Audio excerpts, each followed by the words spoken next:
May 5th, 2026 to order. Thank you to our staff who are available and accessible to help address any questions we have. I would like to start by reading our Who Are We statement. We are the Polk County Leadership Governance Team. If we were to pick one phrase to define us, it would be student-centered, because when we come together to work, we lean on our diverse backgrounds and experiences to ensure that our decisions are focused on providing a high-quality education for all students. The four most important things to our governance team are operating with integrity, respecting our students, staff, families, and each other, establishing a culture where stakeholders feel valued, supported, and have opportunities for personal and professional growth, and supporting an approach of continuous improvement to ensure student outcomes. Collectively, we need to work on behalf of the children we serve and find avenues of agreement so that we can govern the district in an effective manner. There is no acceptable alternative. We will always collaborate in a respectful manner in order to enhance opportunities for each student and staff member. We will not disparage others. Our students will thrive because we will remain committed to supporting the whole child. We hope to engage and empower our students and stakeholders to create a community of lifelong learners. At this time, I would like to turn it over to Superintendent Hyde to lead us in our work session today. Thank you, Mr. Chair, members of the board, members of our community. Thank you for joining us here today and our staff. The first item we have before us this morning, or this afternoon, excuse me, is the proposed rule development for school board policies. And so I'd like to bring down Ms. Teresa Griffin, Assistant Director, Policy and Public Records, and Mr. Chad Davis, Attorney to the Superintendent's Office. Good afternoon. Thank you, Superintendent, school board members. We have 17 policies before you today, and these are all still a part of Neola's spring update that they gave to us, and this is the last large group that I'm bringing before you. So I brought some in April, and are you laughing? Well, we do. I think I said. Defense, we do have legislative session every year. Okay. Well, yes. So I think this is the last large batch for a while. And the ones that I brought in April, and then the ones that I'm bringing to you today. Tonight on the school board agenda is for Mr. Green, to ask for authority to advertise for a public hearing in June. So all of these policies will be before you for a vote in June.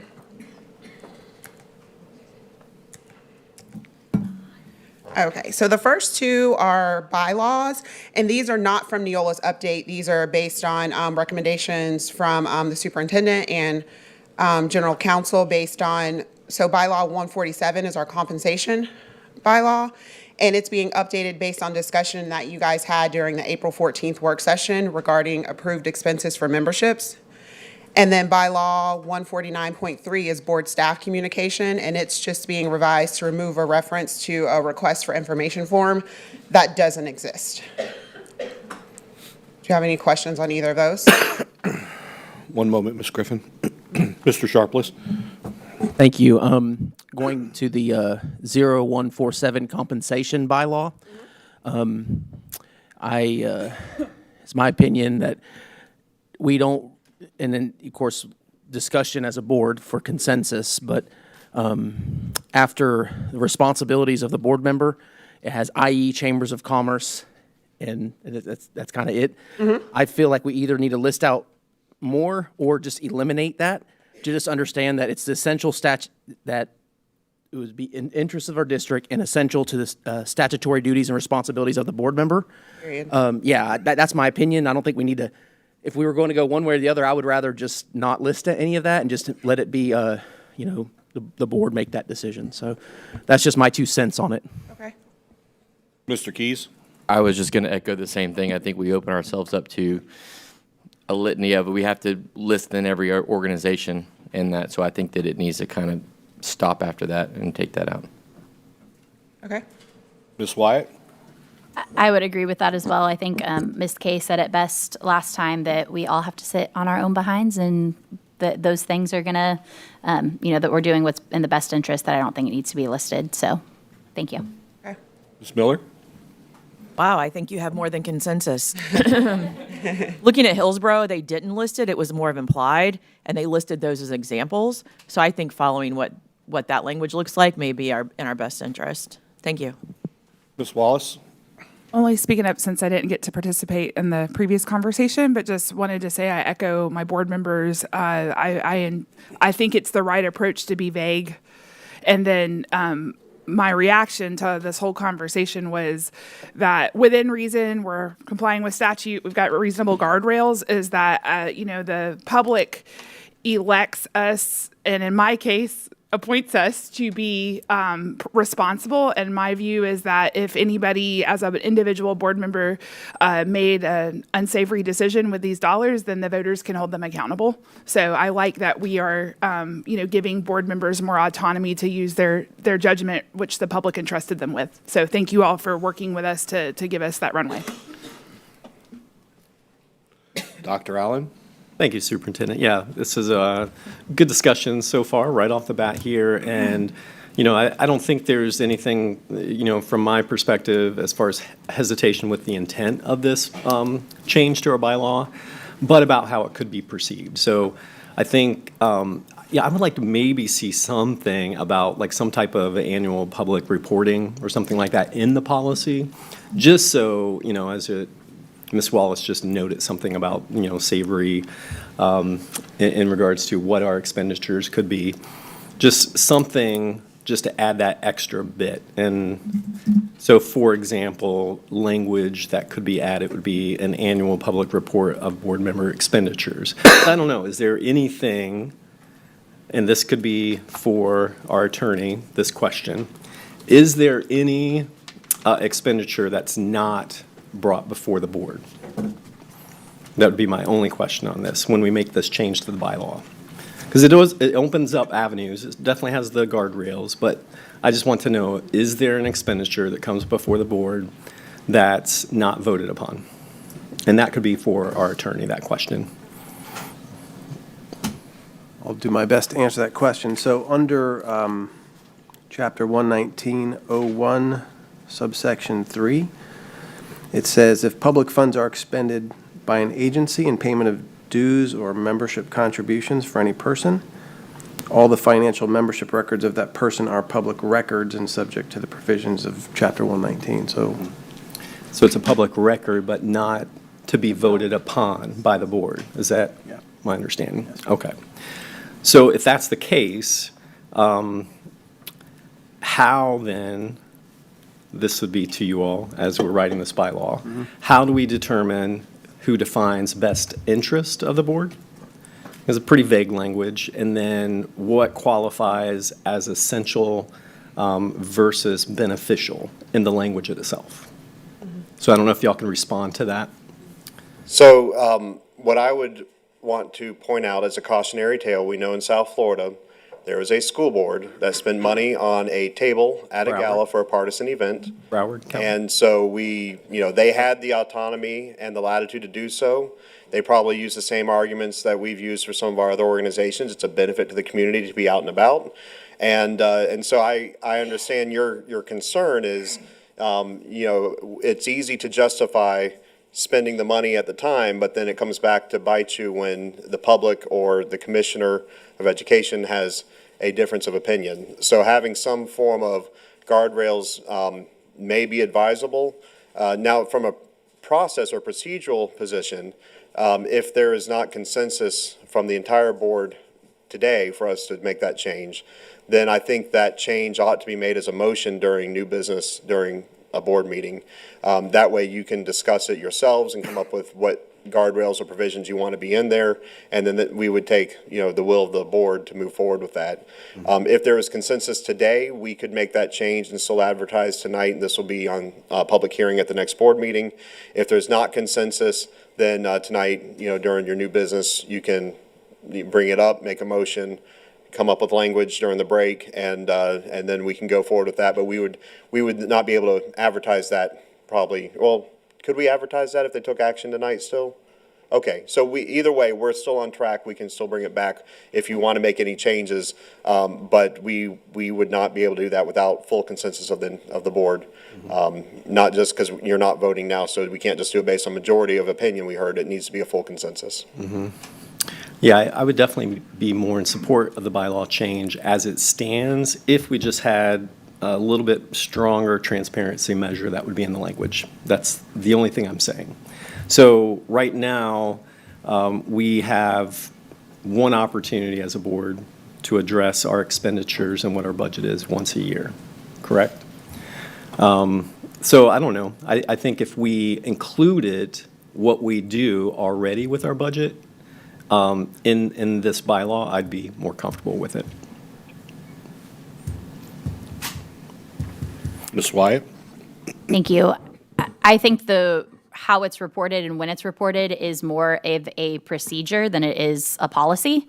We talk often about, how did this end up in policy? What happened that this ended up in policy for, it is in board policy that we must provide goggles to science classrooms. Well, yeah, that should be common sense. But what happened that ended up in policy? That should just be part of our procedures guide. That I think that when we report on it, how we report on it is more of a procedural act than a policy act. So I would not be in favor of putting that into policy, but to having that as part of our procedure guide. Now, how we do that, whether it's the once. I'm so sorry. I did? He does it a lot. Go ahead, Ms. Wyatt. Thank you. Now, how we do that, whether it's part, of our once-a-year reporting, whether it's more like the donations report, where if there's anything new, it's just listed and the work session is a separate document. I don't necessarily have a ton of opinions on that, but I don't think it belongs in policy. I think it's a procedure. And if I could speak to that real quick too. Procedures, I think, for bylaws is a little different than with the school district, because, these are affecting your duties. I'm not sure, does the board approve procedures when it comes to board bylaws? I don't think so either. So if we do put procedures in to clarify this stuff and some of you have some disagreements, that does create an issue where, we have to decide which way to go and whereas policy or these bylaws, anything specific you're putting in there, at least you all have touched. So that's just something I would consider in case you don't like the outcome of the procedures, then we have to go back and revisit. That's probably how some things have gotten into policy to begin with. Thank you. Ms. Miller? Mr. Davis, if we looked at Broward and South Florida for everything, then we would have more policy than we have room to write. I think it's good. As far as what we've discussed, the multiple attempts to discuss our budget as a board has not happened. And the chair mentioned last time that it will, so I look forward to that. At that time, we need to be very transparent with all dollars going to every organization and or expenditure. I think it's already on record because it's collected and documented through the office. I don't think it would be much more to add that report into that budget conversation. If I have to put it in policy that I get to look at the budget as a board and review that stuff transparently with the public in a work session to make it happen, maybe we need to do that because it's not happened in the past. And so whatever works out between what the attorneys think is best practice, I think we need to be cautionary of trying to chase down every, offshoot board member in South Florida doing something. I don't want to go down that rabbit hole, but I do want to have clear transparency to the public of all cost. And so I think just putting a report from what our staff would already have documented and including that in the budget would take care of this piece. Dr. Allen? Thank you, Superintendent. Yeah, and, I think as it's noted, that's a bylaw comparative to a policy that then translates into procedural mechanisms. That's why I'd probably be asking for it in the bylaw, because I know as Ms. Miller has been advocating strongly for us to solidify our board manual and get those things in place, it's not there. And so for us to just sort of leave it out there that, hey, we'll put it out in the board manual from a procedural standpoint and be done with it, I would probably be hesitant about that because, and I don't know, the rationale that I would have to do a public information request to see what all the expenditures would be is a concern to me as well. I mean, I think, as Ms. Miller just stated, the more that we can do with public transparency on this as we account for every dollar, I think that's important to me. So I'll leave it at that. If we don't change it and just stays as is, I will be voting against it. That's all I have. Thank you, Superintendent. There are no further questions or comments.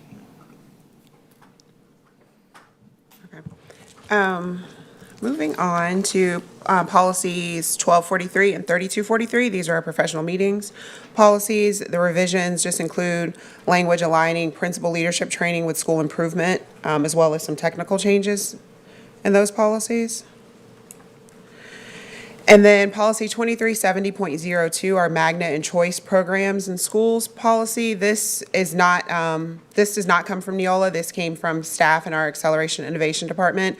And the policy is being updated to reflect, like it changes the names of some of our schools, adds an additional, just as our magnet and school choice programs have changed, our policy did not reflect that. So you'll see changes adding in the Cambridge program and some other schools that have been added over the past few years. And then policy 3129 is our conflict of interest policy. It's being revised to implement amendments related to instructional personnel providing services under the New Worlds Tutoring Program. Policy 5830 is our student fundraising policy. There's some technical corrections in that policy and then some revisions around financial requirements and additional oversight. Policy 6325, procurement of federal grants and funds. These revisions just expand the retention period for federal awards based on the Florida Green Book and the general record schedule adopted by the state. Any questions on any of these? Ms. Wyatt? Thank you. Looking at policy 2370.02 with the magnet and choice programs, is there a reason that we list the schools by name here and that's in policy as opposed to procedure? I mean, obviously it was in policy, which is why it is being proposed to amend some of these things. When we look at things that have specific names in them, it's always a constant going back and updating every time we have a programmatic change. So I was just curious that. Ms. Griffin, is that a historical reference? Yeah, historically, the names of the schools have been in the policy since the policy was adopted. For the most part, if we were just changing the names of schools, these would have been technical changes that would have just gone on the consent agenda. But because we did add in a whole couple of paragraphs around the Cambridge program, the changes became a little more substantial, which is why it's coming to a work session. But I do agree that anytime we have name changes, that happens with department names or, sometimes we have to put staff names in policies. We do have to change those. Usually it's a lot easier though. It doesn't come through the whole rulemaking process. It just goes on a consent agenda. It's just that there were some additional changes to this one is why it's on there. But the names have always been in the policy since way before I started doing policies. So. I guess my question is is there a reason we need to keep the names in policies, or should we put references there? I think the issue, procedures. when you look at the language, as far as the implementation process, it speaks to zoned high schools, and that's why it's probably historically been linked in there, that it gives a clear list in board policies, so regardless of whether or not a family looks on our website or looks to board policy, it was listed there. If it's the board's preference that those schools not be listed, we would have to readdress that particular area of the language just to make sure it's a little bit more global and captures the intent. But we could, if that makes the board uncomfortable, I mean, we can revise policy regardless, and I have the authority to revise anything that's on our website immediately and bring it back for board policy. The policy doesn't dictate that these are just the only magnet schools.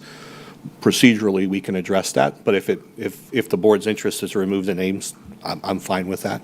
I don't think there's any federal requirement. That was the only thing that came to mind to me was there a state or federal requirement that we identify them in policy because of the magnet school choice grants, MSAP grants, but I'd have to I don't think that's true. And since they're expiring anyways, I don't, I guess that would be my. I'm trying to give you answers as to why it may be there. I Right. can't speak to that because it was there long before I arrived. Well, and I would be a fan of if a policy is not necessary, if we're doing it, if we're storing this information in other places and it's existing, are we now having to update multiple documents every time something changes? That if it's housed somewhere else, I would just prefer us put the reference in policy to these schools are, the Cambridge program is authorized by school zones, because what happens when we add a Cambridge program in another school and that changes, then we're just going to have to update it again. So that would be my preference, would be to take school names out of the policy and just have reference to the document that's stored in, but that. So we'll make an attempt to edit this to make sure we keep the spirit of the language, because it goes on to list schools that ensure a direct feeder pattern to other places. And we'd have to make sure that we can address that. And we can make a reference to the website or the district list. But this is, and I'm glad you've made that statement, because there are a lot of board policies that I would argue are overreaching and start to get into the realm of procedure. The book challenge was a great example. Overly verbose, explicit, and it limited and became a point of contention because the board, as superintendent, it defaulted to me to put procedures in place, but the board had stipulated some procedures within its policy, and that's really not where procedures belong. So in addition to amending this, we will be bringing back a list of other board policies for you to have similar conversations about and consideration of. Thank you. Board Member White, if I may speak to that also. For all the policies in general that have to be updated on a regular basis, whether it identifies a particular person as a director or whatever, that is part of our flawless opening every summer, something that we visit and bring a big consent agenda, technical change package, updating all of those. So that is something that we regularly do look at and bring and make it as quick and painless as possible. But to your point, we can certainly look into having these this policy revised. I might suggest that if you allow us to move forward with it like this now, and we'll work with Neola and just see what they can come up with. I'm not confident that we can come up with a fix quick enough between now and this evening. The other option would be if we just took this off of the public hearing and just bring it back to one time once we have that conversation with Neola and make sure everything's okay. Yeah, I'm not opposed to it moving forward. Anytime we can remove policies that are unnecessary, I would be in favor of deregulating as much as possible and letting people do their jobs. But I believe it also comes to us in student progression plan is where all of that's housed. So if it just refers to student progression plan moving forward, I think that means that student progression plan has to get updated every year and that you don't have to bring us back another technical change if possible. And now it's a good conversation to have because we are working on all of our procedures. So they'll go hand in hand. So when policies are changed to make them a little bit less confining, at the same time you'll have the procedure in front of you to see what the procedure is going to look like. So then, there's a little more comfort there, and we're not just, taking down fences without knowing why they were put up in the first place. Thank you. Please proceed. Okay. So the next couple of policies are around crowdfunding. We currently have an existing policy, 6605. Our crowdfunding policy is just being revised to add some additional crowdfunding platform and monitoring requirements. And then we're also recommending adding a new policy, policy 6608, which just provides some additional accountability and oversight as it relates to fundraising and crowdfunding disbursements. This is a new optional policy that Neola strongly recommends. The funds, it states in there that funds raised through student, parent, or private group-led fundraising are properly documented, reported, and aligned with state and federal financial standards. And then it also requires a detailed profit loss reports, receipts, and records of how funds are spent or donated to districts, and outlines consequences for noncompliance. And then policy 6610, our school internal funds, just add some additional accounting requirements for non-district supported student activities. Any questions on these few policies? Seeing none. Okay, moving on. Policy 7230 is our gifts to the school district. The revisions include additional accountability and protections for the board and the district. Policy 7540.02 is our digital content and accessibility policy. And these revisions just reflect ADA requirements for web content and mobile applications, making it accessible to individuals with disabilities.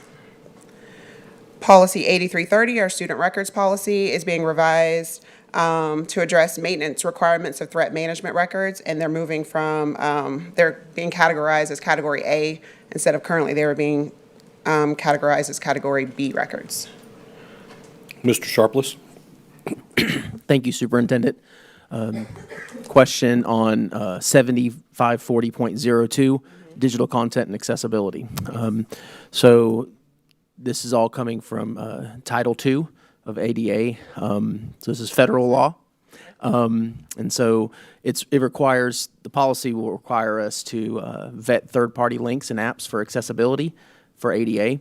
And so my question is that in the pure process now that we're doing that, or will there be some other layer that's going to be added into the process for our external vendors to meet those requirements?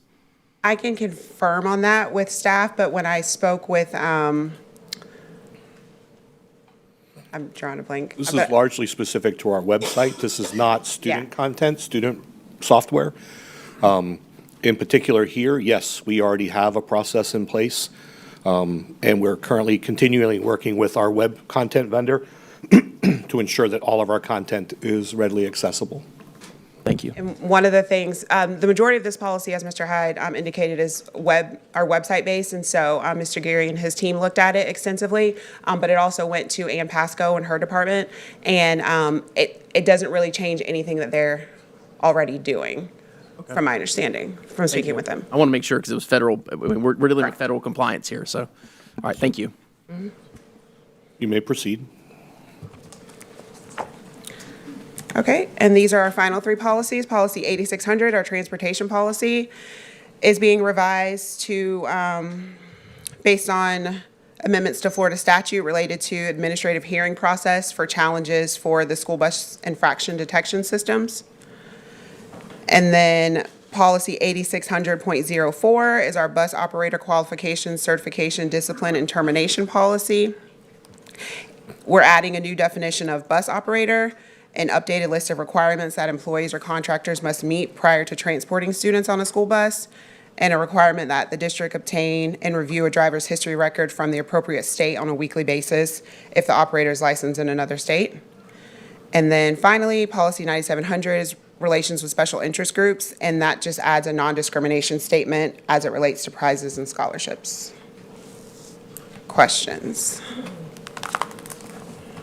Seeing none. All right. Thank you, guys. Thank you both. Board members, the next item before you is the American Federation of State, County, Municipal Employees, Local 2227, AFSCME Group. This is the 2025-2026 Salaries and Collective Bargaining Agreement. And Mr. Warren, our Chief of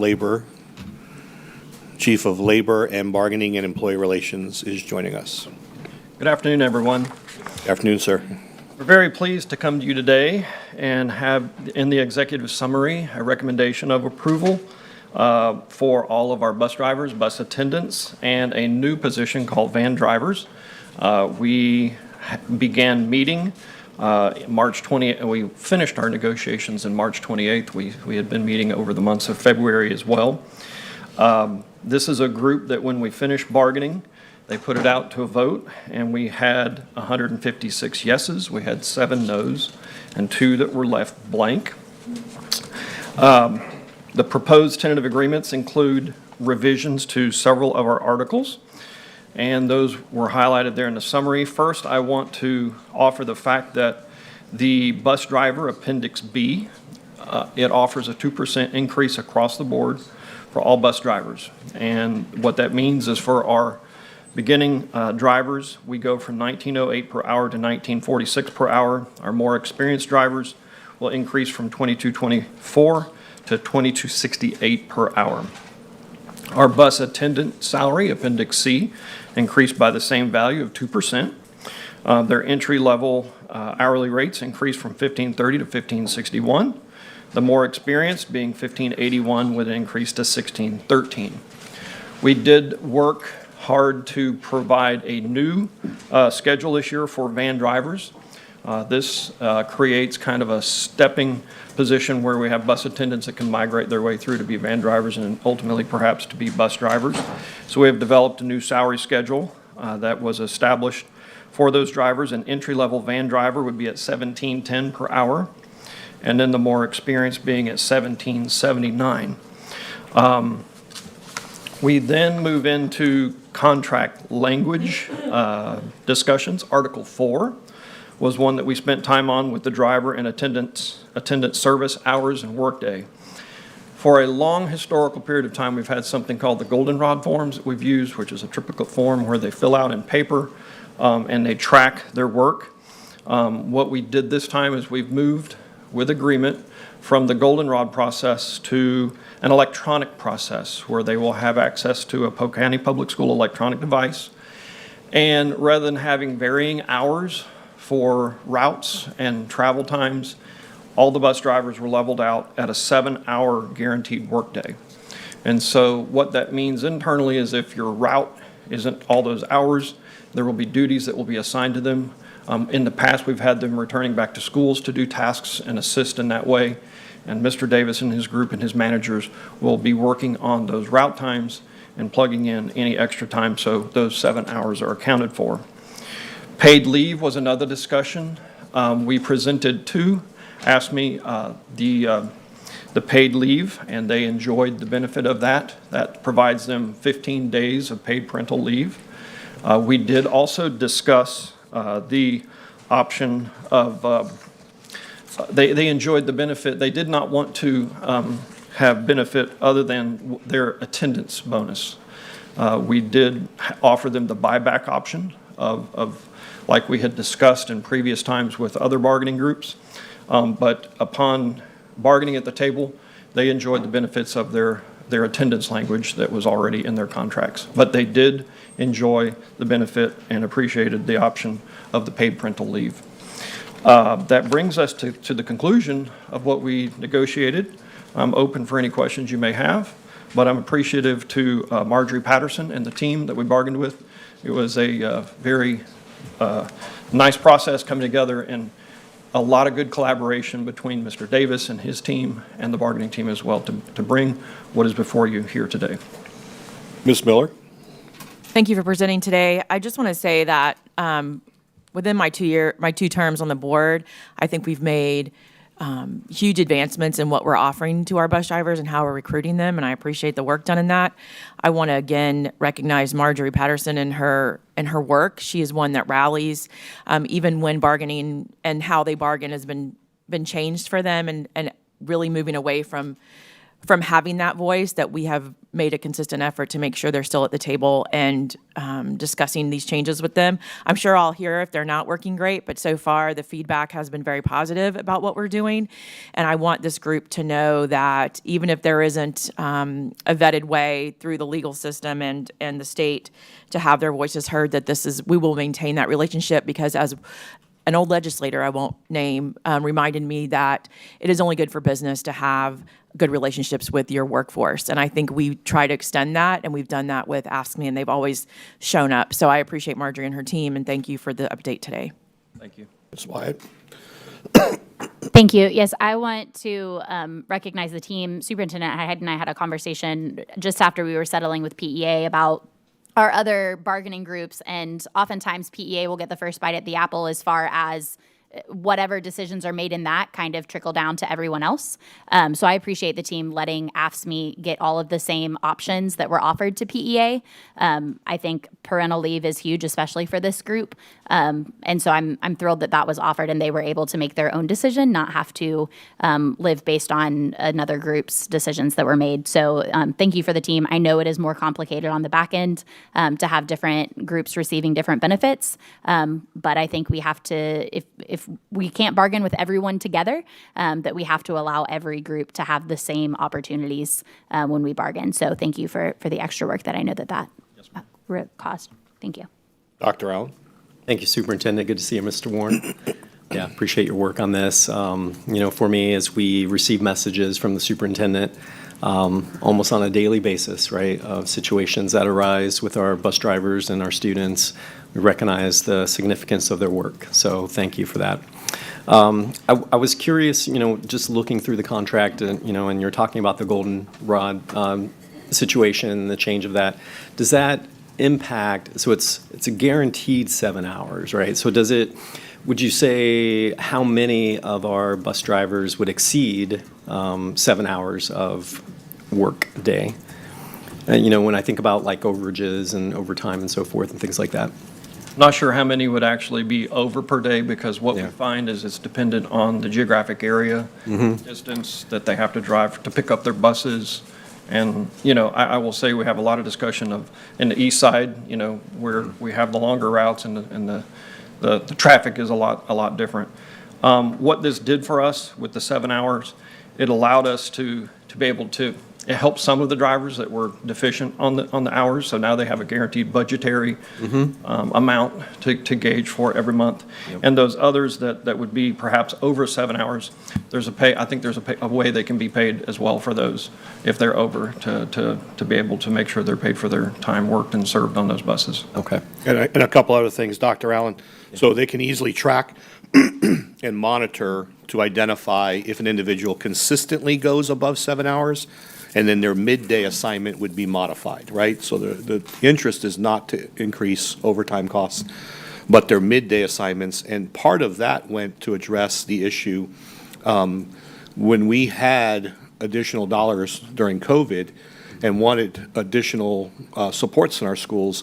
That midday gap between routes, we offered, I think we called it the Sunshine Club, and drivers had three options. They could report back to a school with the principal's consent, and they would either be assigned to the cafeteria to assist with custodial or to push into classrooms. And that was incredibly successful, but as you know, that funding has dissipated. So this allows us to get back to some of that, not for a long period of time each day, but for abbreviated periods, which will go a long way in our schools for mentorship and support. So there is an added benefit there.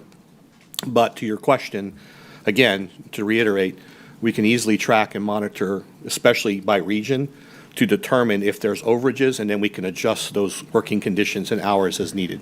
Good. Yeah, and I think at the heart of my question is I didn't want a bus driver to lose out on compensation for, those longer routes and so forth and travel time. So I think that was really at the point of that.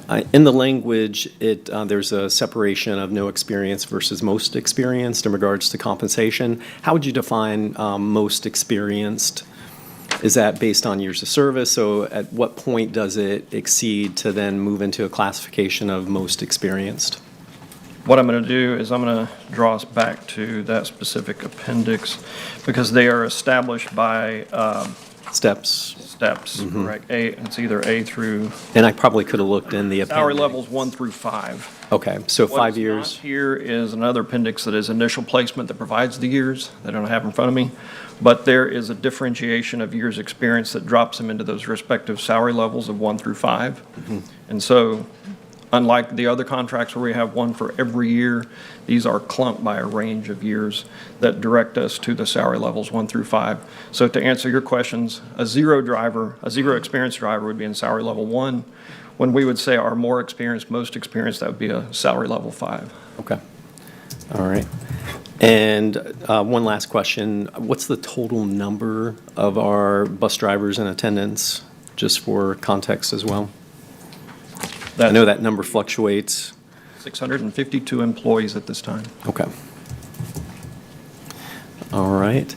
Yeah, I think that was it. I do appreciate the elimination of the goldenrod, and as Superintendent Hyde mentioned, and you as well, just this ability to budget and have a fixed time frame. So I think that's all I have, Superintendent. Thank you. Yes, sir. Mr. Sharpless? Thank you, Mr. Warren, for bringing this in front of us. I first want to say that last week was National School Bus Driver Appreciation Day. We celebrated that, and so thank you to all of our school bus drivers and attendants and van drivers. As I was looking through the notes here, I just want to make sure it's on the public record. When we look at the ratification ballot, and you can correct me if I'm wrong, but reading this, it says 156 yes votes, 7 no votes. So it's overwhelmingly ratified by the members of ASME. So Yes, sir, 100%. thank you. So it's been agreed. Now it's ratified by them, and it's come to us. So That's correct. let's get them what they need and what they deserve. Thank you. Ms. Miller.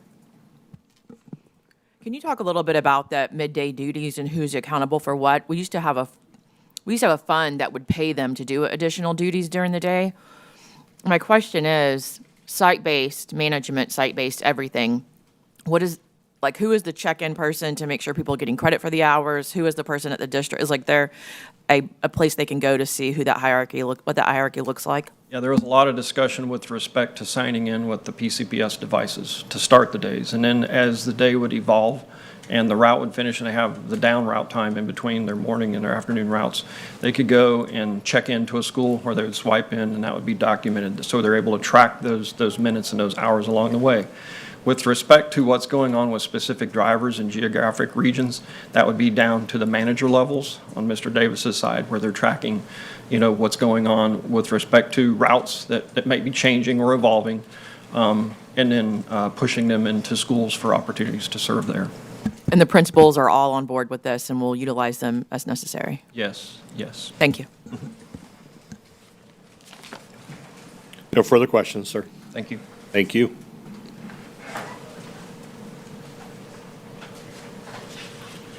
Next item we have is Ms. Rouse, Chief of Staff, will be presenting Strategic Plan Goal Area Number 5, but it does not look like Ms. Rouse. That looks like Ms. Everett and Mr. Bruno. Sorry, I go by what's put into the agenda. It's okay. Good afternoon, Chair Sharpless, Vice Chair Keys, Board, and Superintendent. So Ms. Everett and I are here to present Goal 5. We were going to go earlier, about a couple months ago, right, and we got kind of pushed off. Goal 5 is the goal that is about the whole child and is actually in your Who We Are statement. I noticed that at the end of there. So this is one of the goals that really makes you feel good. This is why we're here as far as developing the whole child as well. It's in the back, but you can see we talk about academic excellence, the physical health and safety, social, emotional, and then the fine arts expressions as well. So our first objective is 5.1, facilitating and align effective wraparound services for students based on individual needs. One of the areas we're going to highlight is Hazel Health. So this is something that Mr. High brought in back in 2021. 2022 was our first year, and is basically to provide supports for students, either physical visits, if they're sick, not feeling well, but also mental health visits, which we know that's a high priority as well as we go through. And as you look at the data, it has increased drastically just in those past 4 years as well. So I think the first year, looking at this, there were 1,219 virtual mental health appointments. And last year, during the 24-25, there was 5,759. So schools are definitely using it. Schools are always doubling how many referrals they have every year. We have some schools, 99% of our schools are using Hazel Health. So it's needed, and it's an area that we know that it saves classroom instructional time. During the 23-24, they had over 10,000 hours of classroom time that they saved by students being able to do the visits virtually instead of having to be checked out of school. They count each visit as about 3 hours. Time a parent would check a student out, take them to the doctor, bring them back, check them back in. So that's kind of how they come up with their numbers from there as well. So just as you can see from in the documents and different things like that, all the different data from year to year with that Hazel Health, it's a need that we have. We talk about it at principal meetings. Hazel Health usually comes in once a year during principal meetings, discuss how we can make it better, how can we refer more students, making sure that we're always there for our students that are in need as well. Okay. So the next one is 5.2. So this is a new goal or objective from when we first began. And we wanted to add this in so that we could kind of make sure that everyone was aware of it. And this one is focused on resiliency. So we know that the state adopted the 11 resiliency standards back in 2023, and they rolled out resiliency coaches, but we really haven't gotten a lot of direction. And so we kind of took it upon ourselves as a district to say, what can we do in the area of resiliency?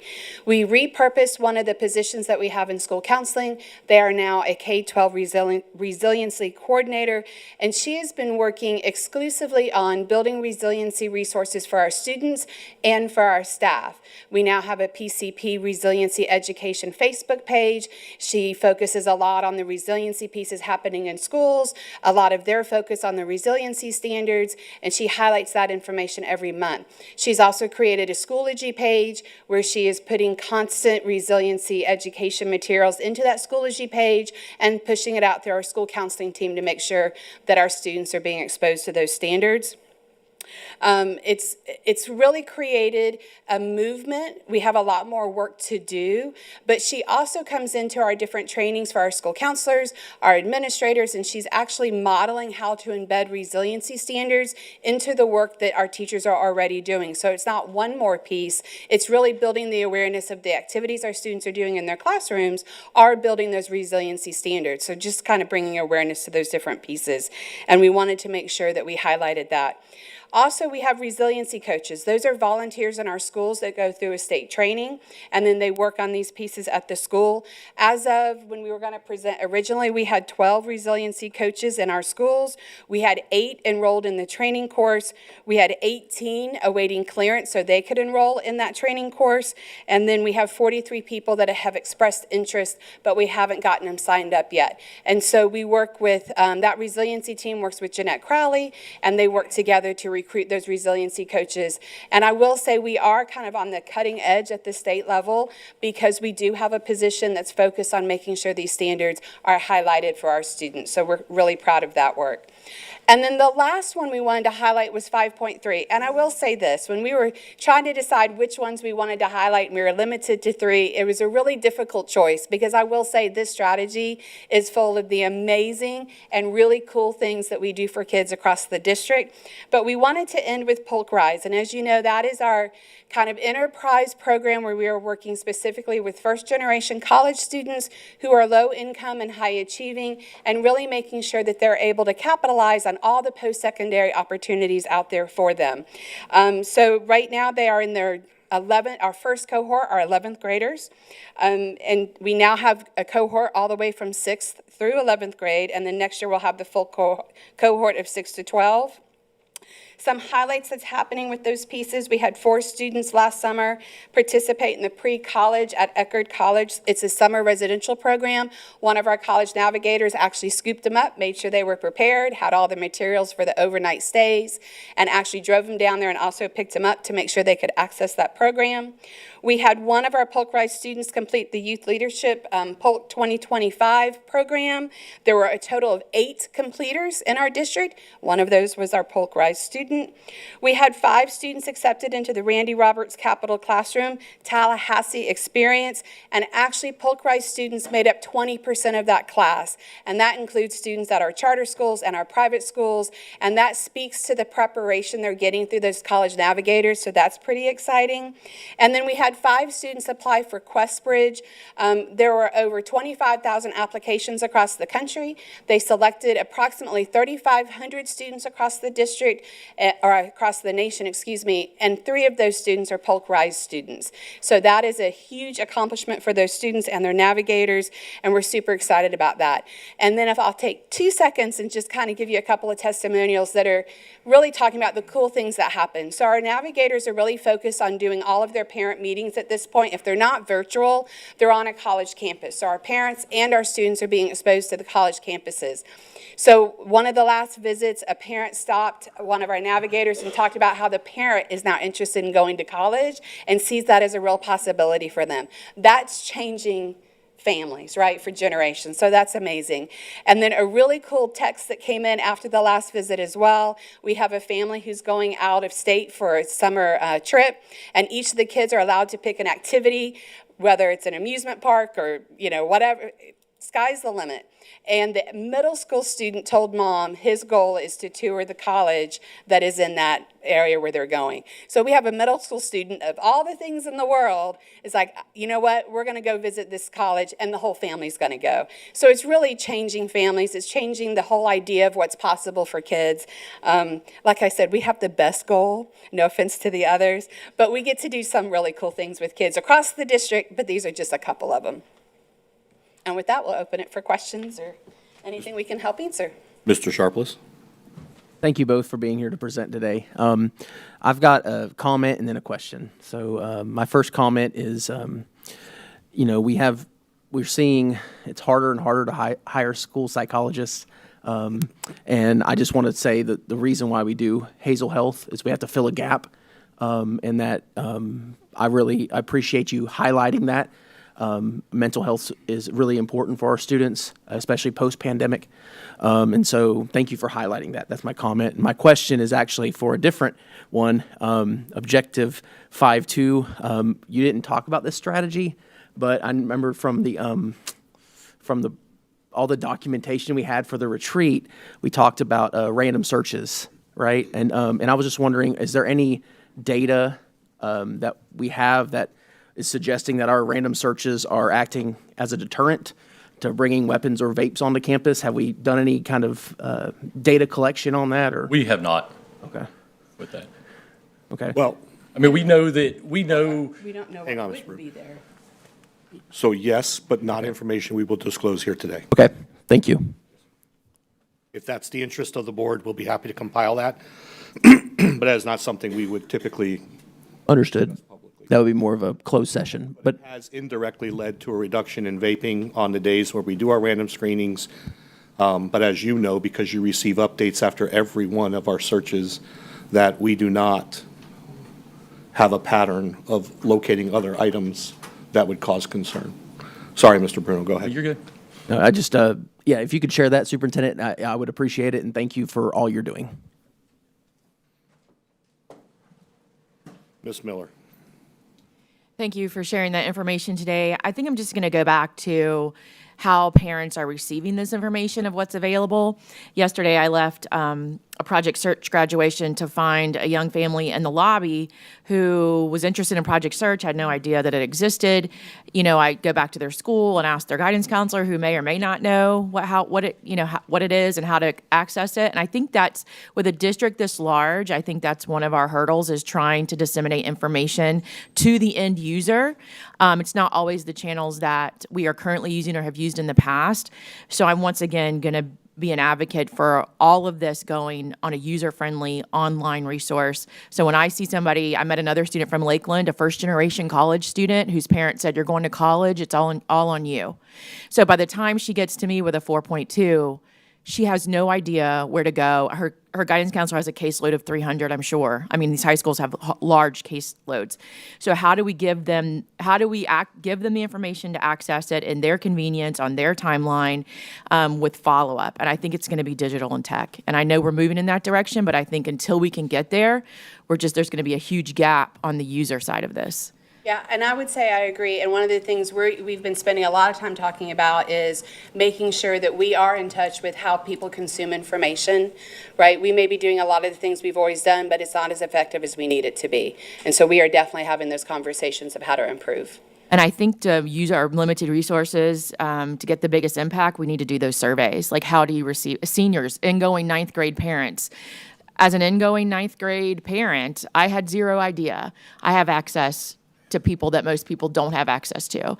So I think those, building those bar graphs and those flow charts for parents and making it digital will be the benefit to the district. And one thing that we've added this year too is with our assistant principal curriculum meetings that we have for secondary schools once a month, we've added the lead counselor with them, and they come in the morning with them. And so a lot of things that we know need to be shared out, they're ran through a lot of the different parts that happen at schools, and the middle schools get to see what's coming for the high schools, and then the high schools vice versa.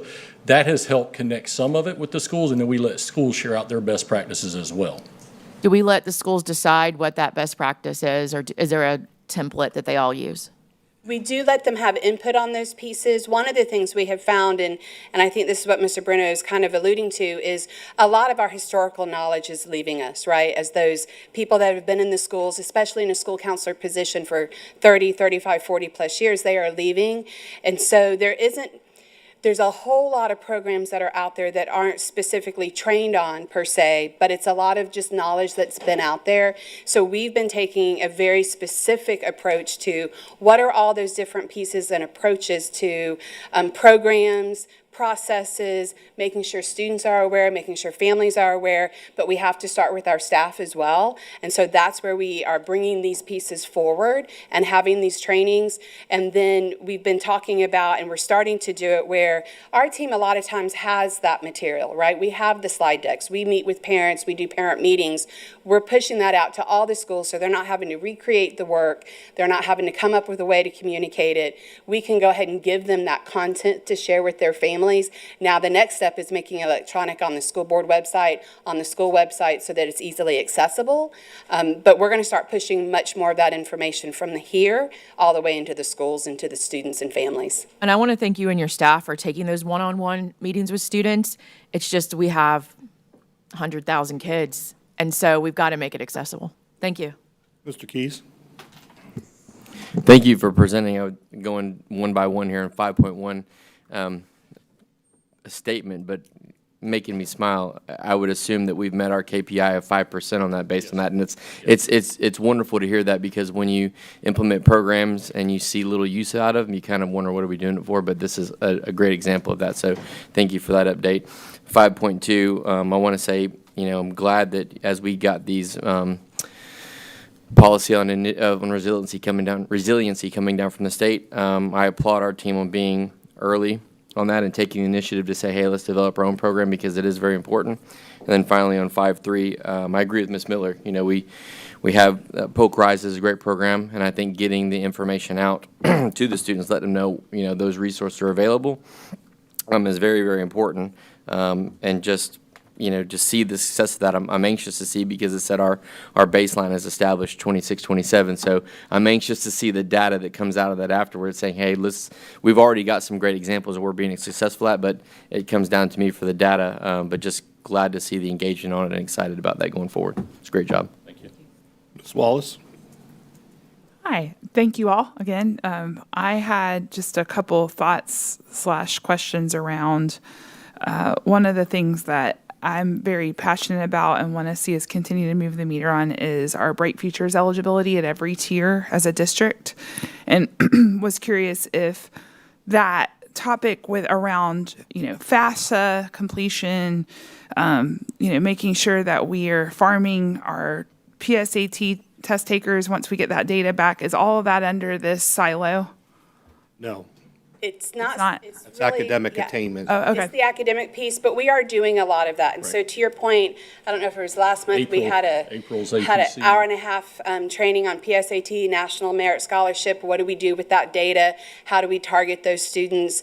Make sure they're using it as a practice opportunity, but are we also making sure students that are within range of achieving national merit, right? We know we have those students, we have more than are achieving that. How do we make sure that those families are aware of that and the resources that come with it? So those are the pieces that we are working really hard on to really train our staff. And it's not about, it's kind of like when you know more, you do differently, right? We're not asking them to do more, we're just asking them to strategize a little bit differently. We have talked about Bright Futures. I know I've talked to Mr. Hyde about our Bright Futures numbers. That's another metric I think we can absolutely move by educating our families very early. We need to do work there, right? Yes, absolutely. And I understand too that sometimes PSAT scores can wake us up to talented students that may have not been proactively enrolling in honors or advanced courses. Absolutely. But then they sit in and then we can make sure that they know, what they're capable of. So, Yeah. cool. Well, thank you. And we've actually talked about, we have some 8th graders that take that as part of our pre-early college. And then we also talked about, are there 9th graders that we need to be targeting for that class? And with that goes the teacher education. How many of our teachers really know what's on that test, and can they embed some pieces into their curriculum that also help shore that piece up for the kids? And so that's kind of where we started with administration awareness, school counseling awareness.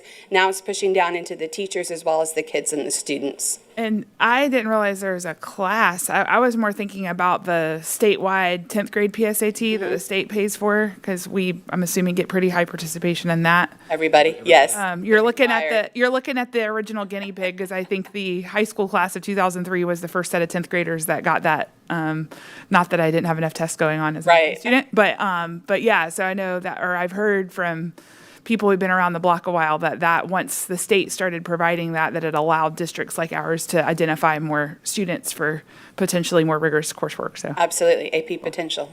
yep. Thank you. Train on that as well. Dr. Allen? Thank you, Superintendent.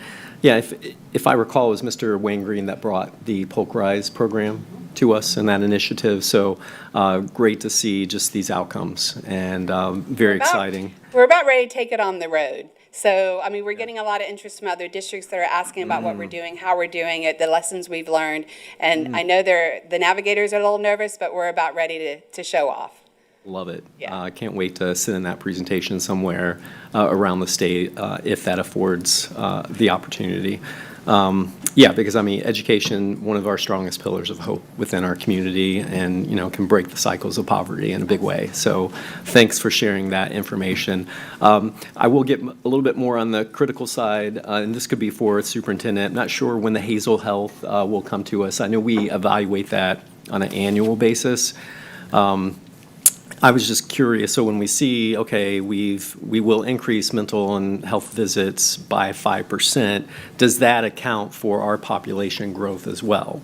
So let's just say, we've had, well, in the last 5 years, we have 13.6% growth. So, obviously that's going to scale the usage. So are we looking at it, comparatively to the growth of student counts? So, when we have that comes to us as, to the board, probably sometime this summer, I would love to know and see it by school site. And the only reason I'm just thinking of, like, for example, our community partnership school, right? Where we have Central Florida Health, that's there, it's a health center on site, but yet we're still marketing Hazel Health, and I'm like, it doesn't feel right when we have this service that's afforded to the students and to the neighborhood, and is part of that initiative with the community partnership school. But if there is a school that not seeing utilization, or their utilization is dropping, is there a way to negotiate those rates, in a sense, when we go through that annual evaluation and approval? But I don't know if that's something that we can see when it comes before us.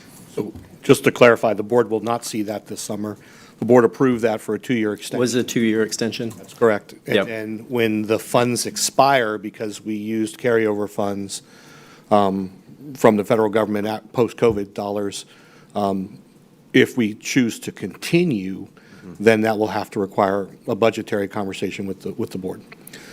Because it will then have to come out of general funds or out of hopefully some other mental health allocation that the state may be considering in the future. But the Hazel data takes into account the baseline from each year from the prior year. It does not include necessarily an adjustment for increased enrollment, because it also doesn't adjust for increased decline with students transitioning out of Polk County Public Schools.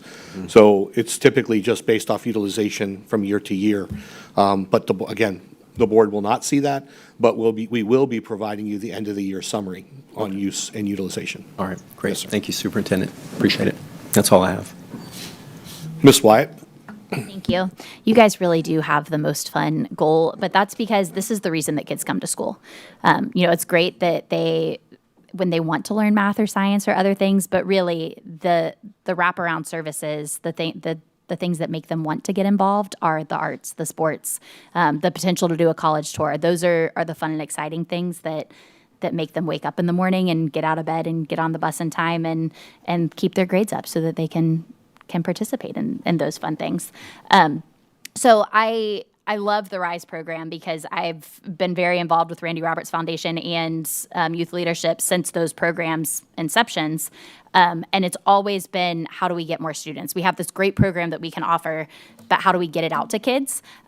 So I was really, really excited when we spoke to them earlier this year, and they had 20% being Polk Rise students is huge. How do we make sure that that message is continuing to get to students. And I think this is exactly what you're doing, and Ms. Miller talked about it a little bit, but that it's getting directly to the students, because so often we have guidance counselors that are pulled in a million different directions, and especially for things like this where they have a deadline for when you have to apply, and if your guidance counselor was out that week, or if it's not getting the information directly to them. So it sounds like you do have plans to have a landing page where we can direct families to, that is not just, if your guidance counselor knows about it and shares it, then you get it, because I think that's always been the biggest concern. So that is coming as well. I always think about, the amazing thing about Polk County Public Schools is we have so many opportunities for kids. The hard part is making sure everyone understands and knows about all the opportunities for kids. And so it's an ongoing challenge, and we're up to the challenge. And we have to kind of rethink a little bit about how we push out information, and we have to get directly to the consumer. I think it will absolutely help. Absolutely. Well, and I'll say one of the greatest thing, and I believe George Jenkins may be the other one that does it, and there may be more that do it now. Winter Haven High School used to have a scholarship bulletin that was posted every month. A new one came out.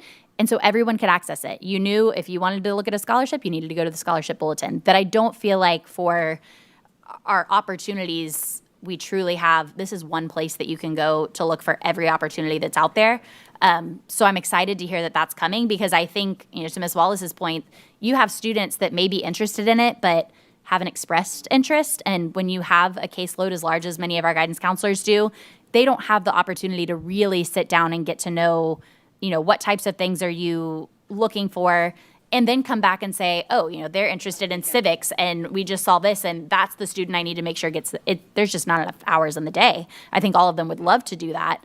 But so having one landing place that's, if you're a freshman, these are the opportunities for freshmen. If you're a sophomore, these are that we can just, everybody needs to go and look at that place. Would be helpful from our end too, I think, to just be able to share that with parents and make sure everybody's being pointed to the same place. So I'm glad that you guys are already looking at that. I want to piggyback on what you just said, and just what I'm thinking. And I'm one of those weird adults who very vividly remembers being a kid, and I think there's a lot of kids who don't know what they're qualified for, right? Or they picture themselves a certain way, and then this data comes out about them. And then it becomes our job as adults to tell them, hey, you've got a lot of potential here, and they don't know that. And that's what I was more talking about with the PSAT thing or any other indicators we see. So that's great. Thank you. Thank you. No further questions or comments. Thank you. Board members, the next item before you is the fleet recommendations and board presentation. Ms. Jenkins, if you'll please join us and introduce everyone. Board members, as a reminder, please sign up for speakers. When it's your turn to speak, I'll call your name.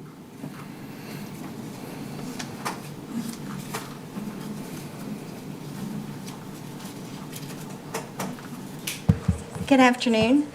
Good afternoon. We have two groups with us today, and the first that I will introduce is Ryan Franza and Matt Susan from Marsh. Welcome. Thank you, guys. Good afternoon, gentlemen. Yes, please. And they're going to present to you today about our savings analysis and clinic care options regarding our health plan. Thank you, everybody. I just wanted to say thank you, Board Chair Sharpless, board members, along with Superintendent Mr. Hyde, General Counsel Green, and Ms. Winchester and Ms. Vega. Thank you for the opportunity to be in front of you in Polk Schools today. We come here today in front of you as what's known as care delivery. This is going to be your clinic care delivery and how it's going to save you revenue and money for your members and how it ties into care for all of your employees. If you take a look at this, this is our overall care delivery team that's part of Fleet. We work for Marsh, but we are a subcontract of Fleet. I am the executive team lead. Ryan Franza runs all of the data analyses and everything else out of Dallas. You have Johnny Fontenot, who is the vice president of Marsh for the entire country for public sector. And then you have Scott Gibbs, who's the vice president of Marsh for all healthcare for Marsh for public sector. And just so you guys know, Marsh is the largest insurance consulting company in the world. We love the opportunity to be in front of you. And so we'd like to bring the savings for you. So what we did, if you take a look at the slides, is that we went ahead and took each one of your projected medical claims. we went a deep dive over a 3-year process. Inside of that 3-year process, we noticed each one of the different categories that you see on the left-hand side. If you're looking at this, you'll see year 1 claims projection, that's going to be next year, and it shows if we were not involved, where your claims would be. It also breaks it down by hospital outpatient, non-hospital procedures, specialist visits, and stuff like that. So in doing so, we see a reduction of $25.4 million by next year based upon some of the following facts that we found. Your ER visits, you have 3,200 ER visits. These are sinusitis, back pain, ear infections, influenzas that could have been re-steered towards the primary care. So when these individuals have an instance, because you have some opportunities that these employees are not able to find health care, they just go straight to your ER, which is killing your plan. All right. The other thing is that 67% of your population has at least one chronic condition. We love that. Might not be good for you right now for your claims, but we love that because that gives us an opportunity to show you what we can really do. These are hypertension, diabetes, liver disease, all of those. And just so you know what our care delivery does is we engage with each one of those groups. So if you have diabetes, our care delivery teams will come in and they will actually work individually with each one of them. And it's not Marsh that's doing this. This is 19 clinical providers that will go out for your RFP. So each one of those chronic conditions will be reviewed by our teams. Each person will be actually reviewed and get their own care delivery plan, which is very interesting. Inside of that, you have your second largest cost driver is musculoskeletal. We know that if there's an opportunity to get those individuals ahead of actually going in for surgery, we can actually reduce the cost there. And your labs and imaging, you have the majority of your spend is facility-based. So basically what you have is a lot of employees that are going to the hospital for a lot of their things. We know that by having a strong primary care network that we'll be able to direct care into our primary cares and direct into some of the direct contracts that we'll be able to provide. High-cost claimants, less than 5% of your population accounts for almost 50% of your total spend. The direct primary care model will be able to take those individuals and work with them. Are there any questions up until now? Okay. Seeing none. Okay. Well, all right. Now when you look at your projected RX, taking your last 3 years worth of claims, and you look in here, you see a variance of $4.1 million. Now that's going to be because of a couple of things. First off, your GLP-1s, which are a high cost inside of your claims for RX, is going to be that you guys are spending $1,072 for each one of your GLP-1s. We get those at $500. So let me back up real quick and explain how this whole thing works.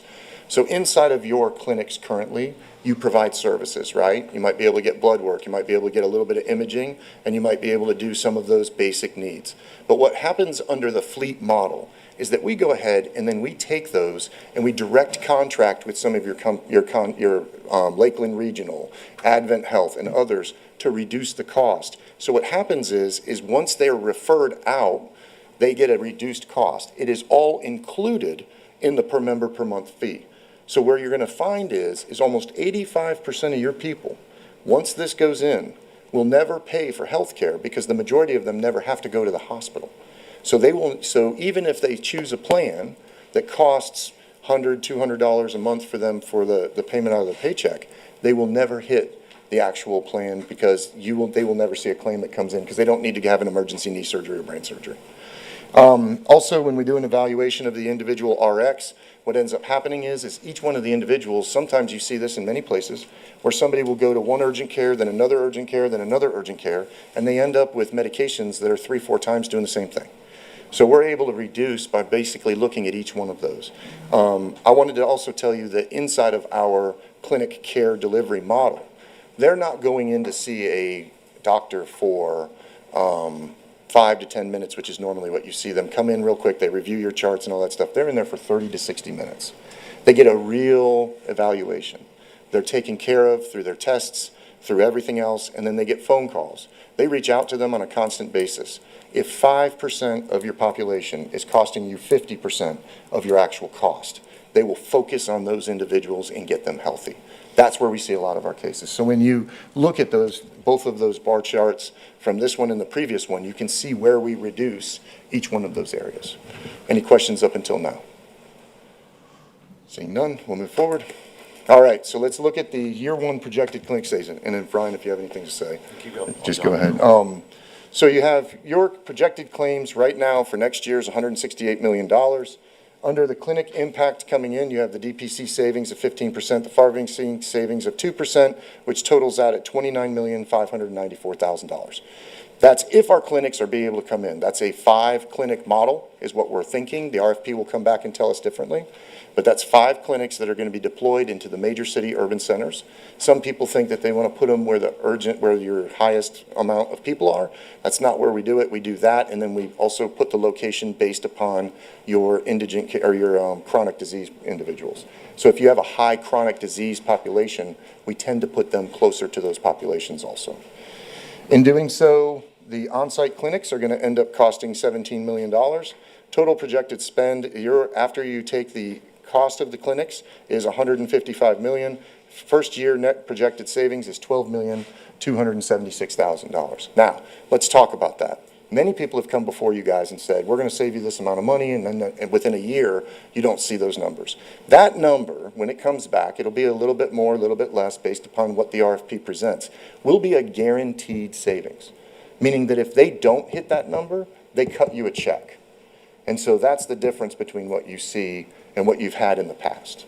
Any questions until now? Ms. Miller. Thank you. Thank you for being here today, and I appreciate your acknowledgement of what vendors provide when they come to us. Someone who served on the insurance committee, who's worked in insurance. Unfortunately, it's not my favorite thing, but it's also something that if the contracts do not read as you just stated, we come back later to find out in the fine print we're owed nothing. Or there's some kind of no compete where there's not another vendor that could come in. I've watched this happen. And part of that is on our staff to make sure those contracts are locked. My question is the time frame that you talk about getting these people in with we are the largest employer. These people will have to come through the clinics. These aren't going to be people that choose not to come to the clinics. So can you talk about 2 things? One, the time frame to go through the people that use these clinics as primary services, and you see the lot of them, that foot traffic. And 2, back to the messaging again. How are you disseminating this information to 10,000 people to make sure they choose your clinic because it looks like a savings? You talked about GLP-1 factors, and we talked about that extensively with the insurance committees because our cost in the pharmaceutical side is astronomical, not just for that, but others. And so I guess the areas I'd like for you to hit on is time frame to move through the people that use the clinics if we bring in 5 like you're proposing, and what you do and combined with what we are going to have to do to message your services. So I can answer some of those, and I can feel Ryan starting to get excited to answer some of them too. In regards to your clinic timeline, we feel very confident that your clinics will, after you get the RFP out, be ready January 1st.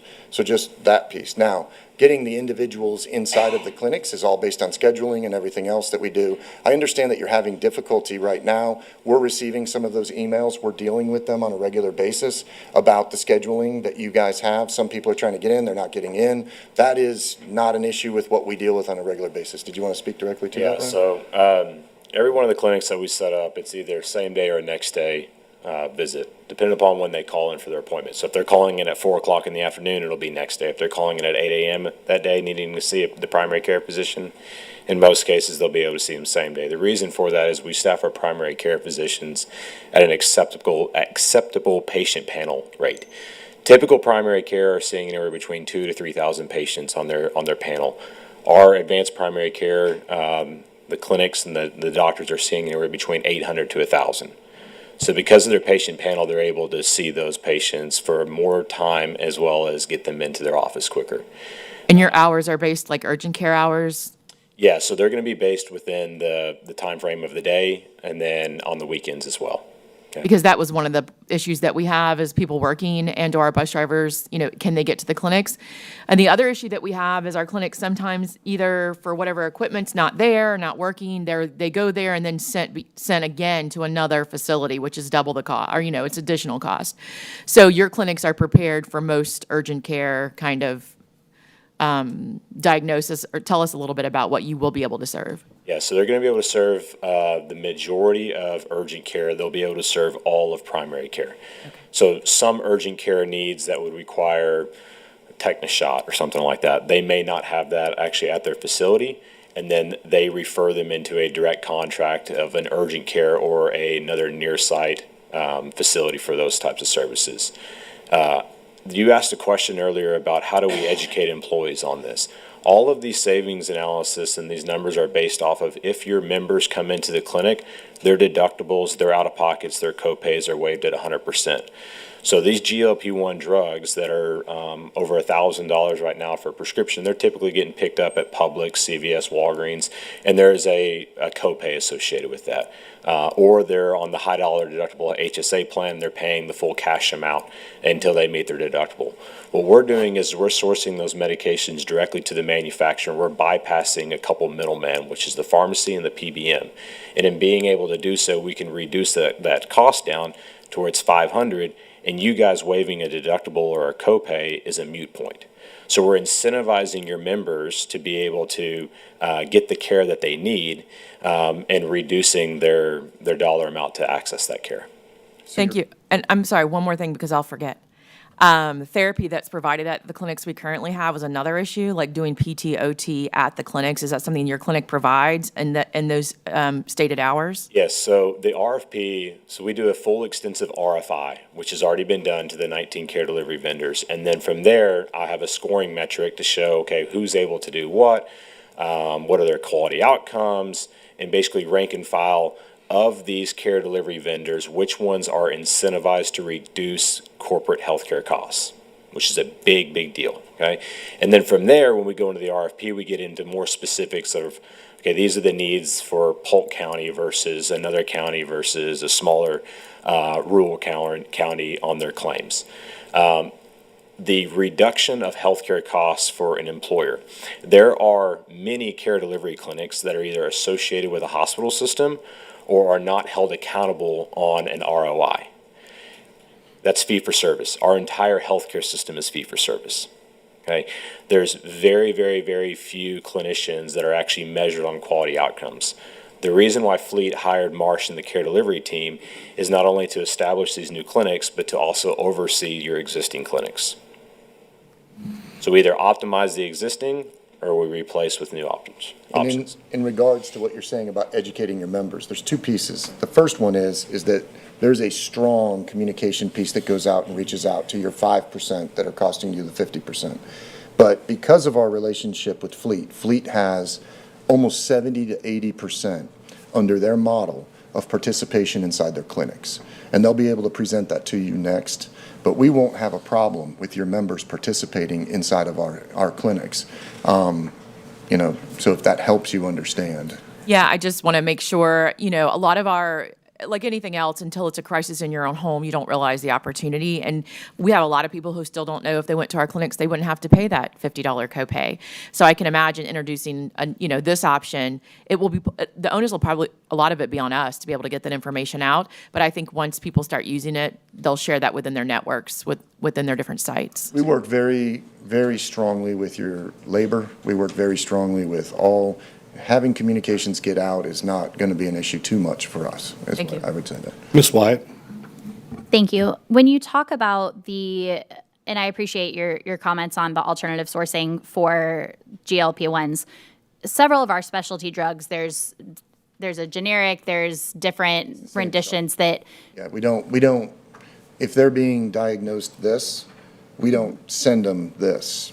We send them exactly what they're doing. They were not mixing something in a basement somewhere. Okay, so I guess that's my question is, we've had this conversation even recently with when we have a specialty drug that is prescribed by a provider, that is the drug that their provider thinks they need. And several times that's, there may be a generic option, and I am totally fine with, you have to try the generic option first for so long, and then we'll approve the one but my concern is that we've had presented to us before, we're just going to we don't authorize that at all, or we're moving everybody to the generic. So my question is, how does that play into this? So prior authorizations or pre-certifications is probably what you're implying. Those all go away at the primary care level when they're going through this. Okay.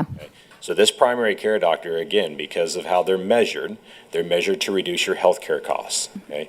They're going to prescribe the least expensive, best outcome drug for their members, okay? So they don't have some pharmaceutical rep selling them the latest and greatest GLP-1, and the doctor's like, well, I mean, I get paid off of prescribing this. I don't really care what it costs. You got a $50 copay, go to CVS and pick it up, okay? That whole way of writing prescriptions goes away, and it focuses on what does this person need and what is the cheapest way that we can get that medication. So the GLP-1s, Ozempic, Enbrel, Mounjaro, they are the exact same medications that we are getting that you would pick up at Publix. All we're doing is we're mailing it to you. And by mailing it to you, we're able to go directly to the manufacturer, bypass the pharmacy benefit manager, bypass the actual pharmacy, bypass all of the rebates that are kind of a smoke and mirrors, and go directly to the actual source of where the medication is dispensed or manufactured. Okay. And I guess I'm talking more when we're looking at like autoimmune disease and things like that, like Humira, for example. If Humira is working for you, I don't want to take you off Humira because you can't get back on. That's what I want to make sure that we're not requiring people to move to different drugs. No, there's no sort of step therapy or prior authorization requirements for people to get off their drugs and go to something else. If they want to continue, so let me paint the picture this way. If you want to continue to have your health care the exact same way that you have it today, you can. Okay. Okay? You're going to have that health plan. If you're looking at, hey, you know what? I can't afford a $5,000 deductible and I want to go see a doctor and I need some medications, this is a great solution for you. And the marketing of it, the best marketing is the experience. So word of mouth, a good experience bypasses any sort of push notification or flyer that we can put out. Okay. And so this is based on, because obviously a lot of it, because access to our clinics is not great currently just because there's not appointments available. And if there are appointments available, they're at 10 a.m. and I'm teaching in a classroom at 10 a.m. I'm not going to take the day off to go in. So this is based on what percentage of our employees choosing to forgo their current primary care and use the clinics? First year savings is about an average of about 35%. Okay? It starts to step up as the year goes on, and then as you look into year 2, year 3, and year 4 savings, we start to weight that into year 5, where we're capturing anywhere between 70 to 80% of your population.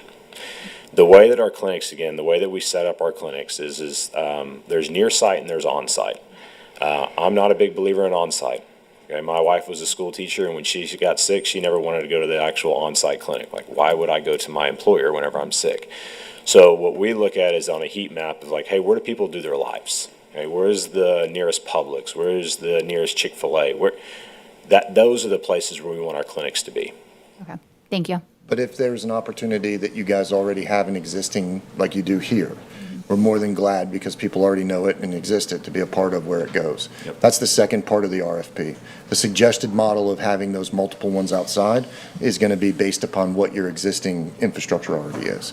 I also wanted to talk about, you said other drugs besides the GLP-1s. 20 out of the top 20 drugs that you have cause over 50% of your cost. Mm-hmm. We see, or 54% of your cost. We see a 50% savings in that area because of that direct contracting that we have. Again, they want to stay on those same GLP-1s, they stay on them, but they can get them for free through here, which starts to really drive participation.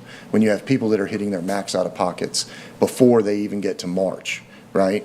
They're able to go here and they see no cost. So we see that as part of the participation, Perfect, thank you. if that helps you. All right. Mr. then- Wallace? Oh. Thanks, my sorry, apologies. more questions? I have to wait for that. I'm so sorry. And I'm on the superintendent's insurance committee now, so I'm diving in and Absolutely. nerding out. So a couple of questions I had, and I am not a consumer of our health insurance plan because I received that through my primary employer, so I'm still learning about the particulars. And something that both Ms. Miller and Ms. Wyatt pointed out that I'm learning through some of our employees is that there's just a frustration that we don't have a walk-in capacity. So say if you wake up and you feel very crummy, or you have a dependent or insured in your family that feels very crummy and needs to be seen immediately, are we, given the high volume of emergency care that we're seeing, where there's a lot of individuals who maybe need what we would call an urgent care situation, where they don't have an appointment but they need to show up and be seen because they feel really crummy and they need a prescription immediately? How are we providing for that? You have 12,000 belly buttons on maybe what we would call about 1.5 clinics. Yep. So that's where you're seeing a lot of the stress. Okay. So What he was saying is that between 800 and 1,000 people on there. So Yep. if somebody's coming in the morning, they will be seen by the afternoon. If they're coming in at 3:30, 4 o'clock, they're going to have to wait until the next day. Gotcha, yeah. That helps. And then that, Yeah, one of oh, sorry. There's also virtual components to this too. That's what's going to be my next question is how, are y'all specifically are going to be providing our on-demand virtual? We won't. We manage the carriers that do. Okay, right, and I know Direct we already primary provide care. that. Every Okay. one of the direct primary care vendors that we go to have the ability to handle people in person and then also virtually. Okay. Right, because I've been blessed that got a pretty typical health situation at this stage of my life, but the few times I need to be seen in short order, they tend to be virtual. So it's nice that we can work those together seamlessly.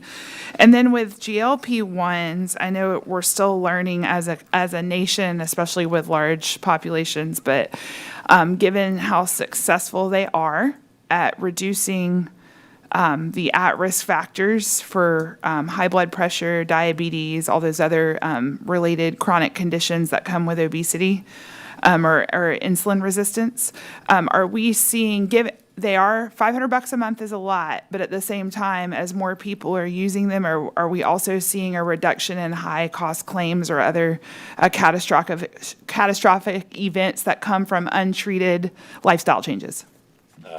Or is it too early to say? It's a little early to say, but I would Okay. say it's a little yes and no. So there are, there have been adverse side effects to GLP-1s. Right. Okay. Glucagon and insulin regulate each other. Very similar like testosterone and estrogen. So if I start taking in a synthetic glucagon, a glucagon-like peptide, and I get off of that, all of a sudden my body's not going to be able to produce this glucagon because it's been using a synthetic, and so my insulin levels will increase. And now my glucagon and insulin levels are off. So there's some studies around that show, you know what, the person that's just trying to get spring break ready, maybe a GLP-1 isn't the right fit for them. There's other solutions for that. But the chronic conditions of obesity and heart failure and blood pressure and diabetes, absolutely we're seeing it kind of bend that curve in the right direction for reducing healthcare costs. Yeah. And for the public's awareness, as a follow-up, while cost is obviously a concern because we want to get everybody paid and balance the budget, we're ultimately motivated to make sure everybody's healthier and living happier, more productive, higher quality lives, and they're able to be in work. That's really what this is all about. But a great byproduct of that, of course, is cost savings. So I appreciate y'all explaining this. Yeah, Thank you. You can, if you want to reduce healthcare costs by a drastically, you can do that, but it can be at the expense of people's actual health. And that's not worth it. That's not worth it. I mean, there's three major ways to reduce healthcare costs. It's to get people healthier, change where they go for their care, and change how the provider's paid. The hardest one is getting people healthier, but we have to be able to give them the front door that they can afford, and that's what this allows. Great. Thank you. There are no further questions. Thank you, gentlemen. All right. Proceed. All right, so we take a look at the 5-year savings analysis. Our goal as a team is to save you your entire healthcare plan's claims by year 5. So if you look at the projections across the bottom, the first year that we are engaging is, like he said, at 35%. Then we ramp up and you start to see the true engagement because it takes time for people to answer the call. It takes time for the reviews. It takes time for all that stuff. But if you look in year 2, you're saving $33 million as projected among the year 2 claims. But your cost, if you look at your claims cost, reduces even further. It will reduce your overall claims cost by $7 million. That's pretty incredible. And the reason is that we're getting people healthy at that point. And then what you see is a trend line rate that starts to climb, but not as significant as if you didn't have the strong healthcare clinics. Any questions on this? Ms. Miller? I just have a comment. As you can imagine, this is everything we've ever wanted to hear. So I'm glad it's on a recording. And at the end of your contract or time for renewal, and it's very generous for you to have those numbers based on what you can do for people. It's going to take the people's wherewithal to be a part of it. We can provide all the resources, but if they don't lock into wanting to get better health or more healthy, that's not really something you can handle, you can be a factor in. But this is more than I expected the savings to be predicted at, and I will be looking at this at the end of your contract. But thank you again for being here today with those kinds of impressive numbers. Ms. Wallace? Comment and question. So earlier, when I was first learning about our district joining Fleet, and under the leadership of the superintendent and our staff, I want to compliment all the folks involved with getting our district to join Fleet, because as I learned what Fleet does and how they bring in partners like you all to assist us, that was really great to hear that we're benefiting from the expertise and the pooled resources of all the other districts who are handling similar challenges in Florida. And then my question is, when these, I'm assuming numbers like this, in addition to just being able to calculate them off of objective data, this is not the first time you've been able to do this for a school district. So you guys aren't just making this up to make yourselves look good. So can y'all talk about maybe some other examples with other Florida districts or large districts you've assisted in the recent past, so you can say that this is not a fairy tale and you have reason to believe that this could happen? So I'm out of the Dallas office, and we've got many school districts in Texas that are utilizing this. What we've realized is when we put these in place, we typically start them off as a bolt-on solution. So, hey, you still got your Blue Cross Blue Shield plan, you still got your comfort card and your network to go wherever you want, but we're also giving you this solution over here. In this solution over here, your deductible will be waived, and we have direct contracts. And we work with a couple different vendors that will reach out to your HCA, your Advents, and do direct contracts versus the PPO bill charge contract that's within Blue Cross Blue Shield. And so what we've noticed is in the first year, there's some hesitancy. There's still savings, but as years 2 and years 3, more and more people start to gravitate towards that plan because of a couple of things. One, it's free for them, and 2, all their health records are centralized. So when you call in Teladoc and you get your medication dispensed, your other primary care doctor has no idea about that, unless you actually told them, hey, this is my primary care and I need those records sent over. You go to the urgent care, you go in the emergency room, all of those records, it's very difficult for them to get centralized.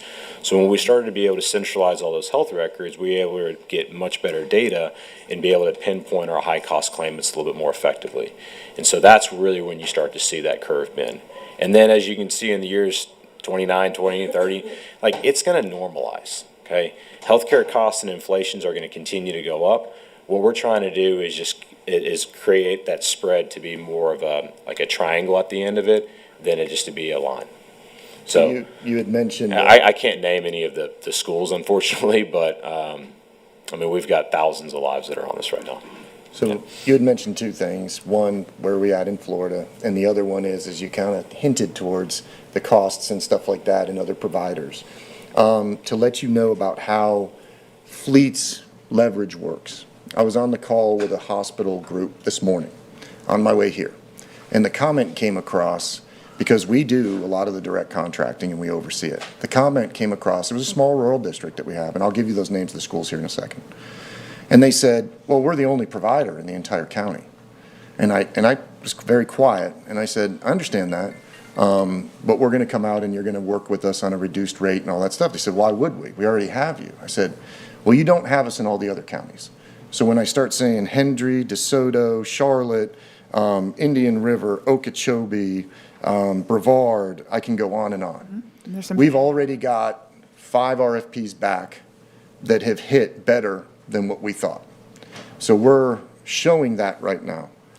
But when these large hospital groups think that they can leverage one school district, that's when it gets to be fun. Because now you're going to vacate an entire section of their health care, and now we got leverage. And that's what Fleet does, and that's what it does, if that helps you. Yeah. And those are some of the other districts that we have. Yes, and I appreciate you explaining that for everyone's consumption, that's the wisdom of being part of Fleet. And again, I'm very grateful to our staff and superintendent for putting us in this position, and thank you. Yeah, we wouldn't be able to show these numbers if it wasn't y'all being a part of Fleet and what Jim and the rest of the team have been able to deliver us. So the way that we're able to get these numbers is we're pulling all of your ICD and CPT codes, so your disease and servicing codes, and then we're realizing, okay, of these, how much of them can go through primary care? How much of them could go through direct contracts for imaging? How much of them could go through direct contracts of labs? So on and so forth.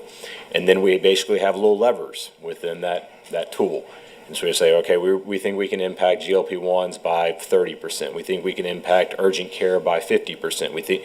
And so all of those levers get adjusted, and that's how we come out with these savings. And we do it very conservative on these savings so that when we go out to the RFP, this is the expectation of them. Please proceed. Thank you. This is something that we can talk about when we come back, but there are care delivery options that you guys have. This is a very small district that is less than 1/10 your size. And when you have a situation like infusions or other things that hit your individuals at a cost of $40,000 to $60,000 per, some of the care delivery direct contracting goes to a better provider for your infusions, which then reduces your cost. This district at a 10th your size was $219,000.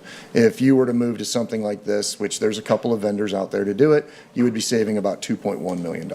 But that is not in the savings that you guys see inside of yours. This is outside of what we presented to you. Now, the other piece is that you had talked about how is it that we're able to get people in the mornings, because there are blank spots that are open for people to be able to take. That's not only for individuals that may be sick, but it's also for your workers' comp claims. Because one of the things that we do is we offer it to you guys for a significant reduction in your workers' comp is to run it successfully through the clinics. Now, some people have said, hey, we already do that. Well, it's the same thing as your clinics are currently. If we're able to take over your workers' comp claims for moving them through the clinic, you'll see a reduction in workers' comp claims between 25 and 30%. But it's not only where you're going to see it there, because a lot of your ones that they do bites and they do all those things are not even needed to be going any further than the primary care. But what ends up happening is it lowers your overall cost. It significantly reduces cost in that area, which is not even inside of your savings that you currently have. But it also reduces leave. It reduces time for things like if somebody does have an issue and they need to get to the doctor for another visit, now all of a sudden they're waiting to get to that next doctor before they actually come back to work. Through the direct primary care, direct contracting, we're able to get them to those facilities at a quicker rate. So you see a reduction in many areas over on the workers' comp side, just to let you guys know. And this is another one that talks about the leave and disability and other items. Just so you guys know, what we end up having is we know that you, unlike many of the other rural districts, don't have a question on this. You have enough members. You will have a facility that is similar to your on-site that you have with Marathon that is built inside. I forget, it's an amazing facility. I don't know the address to it, but we were there already. That is the style that you will have, but it'll have a lot more inside of it than what it currently has. Any other questions on that? Okay. Okay. Now, there's something that comes into play, and this is every single district that we've brought this to wants to engage in this, and this is how it works. If you would like to, you can co-brand with other municipalities and private entities. You can bring in Polk County government. You can bring in a large employer, and what happens is that allows you to get more locations. So instead of 5 locations, you could end up with 10 or 11. Now, what that does also is those contracts have to go through us. We have to manage it because it's our clinics. That also gives you the leverage in 2 ways. One, your time that the individuals come in is never affected. You already have all those open slots. You're already seeing in the morning. If you're in the afternoon, you have to wait until the next day and you have virtual care. That's guaranteed. That is also a guarantee inside of it. But what it also does is it gives you more opportunities outside of that, and you also are able to charge them more money for what it is. So say a clinic comes in and says that they're going to charge you $90 per member per month for the clinics, right? Well, what you can do is say, Polk County government, if you guys would like to be a part of it, you have to pay $100. Now, what that does is it reduces your cost to $70 to $80. And then you can keep going like that with other employers, just so you know. What we do in all the other counties already is once our RFP is out and it comes in, we wait 6 months before we engage with them. We get all of your people through, we get them all of their appointments, we get them all of that, and then we go out and engage with them. 90% of the time, the school district always accepts the other municipalities, and then they end up coming in and co-contracting and everything else. But we don't see it to where we're trying to open it with all these people and everything else. Any questions on this? It's a pretty simple thing that you guys wouldn't have to make a decision on for a while. Now, I had a Superintendent Hyde at the last meeting had some concern over how long does the RFP take? How long does all these things work, and how can we kind of put that together? So, sir, if it's okay, I would like to take a second and go through that timeline with you guys, if that's okay. Go ahead, sir. Okay. So right now, if you guys said, we would like to go out to RFP, we would then issue the RFP on Friday, and then the RFP takes 2 weeks. So we would receive the results from that RFP on May 22nd. We would then take an entire week to review the RFPs and make our recommendation. So on May 29th, we would be ready to do that with the presentations. We then meet with Fleet from early June all the way until you guys have a meeting. From June 8th to the 16th would be the first window where we would be able to sit down with you guys and say, okay, here's where Fleet and Marsh recommend as your clinic providers. Here's what the cost is. Here's what the savings are. Here's the guaranteed ROI and all those things. So if that's a pretty good timeline, then your guys' clinics will be built out by January 1st. There was some concern if Marathon didn't win it, or if Marathon did, because their contract ends on August 1st. What we would do is, as soon as you guys say, go ahead with the RFP, we would then move to renegotiate the contract with Marsh to not only extend it, but put some other stuff into it until January 1st. We would like to get them there. Renegotiate with Marathon, yeah, sorry. Yep. So board members, per policy, you're not required to approve an RFP, but I wanted to go ahead and make sure that you were aware. So we will go ahead and authorize the RFP. They'll need to share the language with us. Be happy to send you a summary of that so you can see the actual RFP, and then we'll provide you with a summary list of those who applied and any results and summaries related to that over that 2-week period of time. But again, you're not approving anything. We're not approving anything by virtue of advertising the request for proposal. So, thank you, Superintendent. Sir. With that, we're finished. If you guys have any other questions, if not, you have Fleet coming in. All good? Seeing none. Thank you, sir.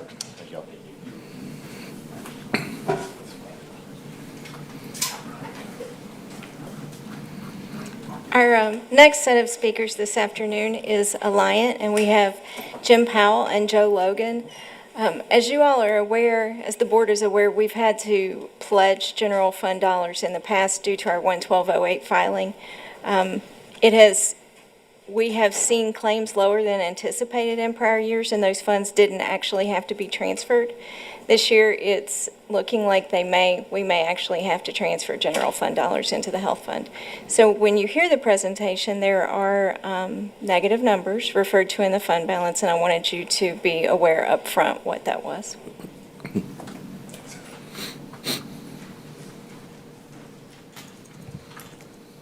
Good afternoon. I'm Jim Powell with Alliant. We're Fleet's broker. Glad to be here. Thank you so much. I'm going to try not to run into the podium with my weapon of destruction here.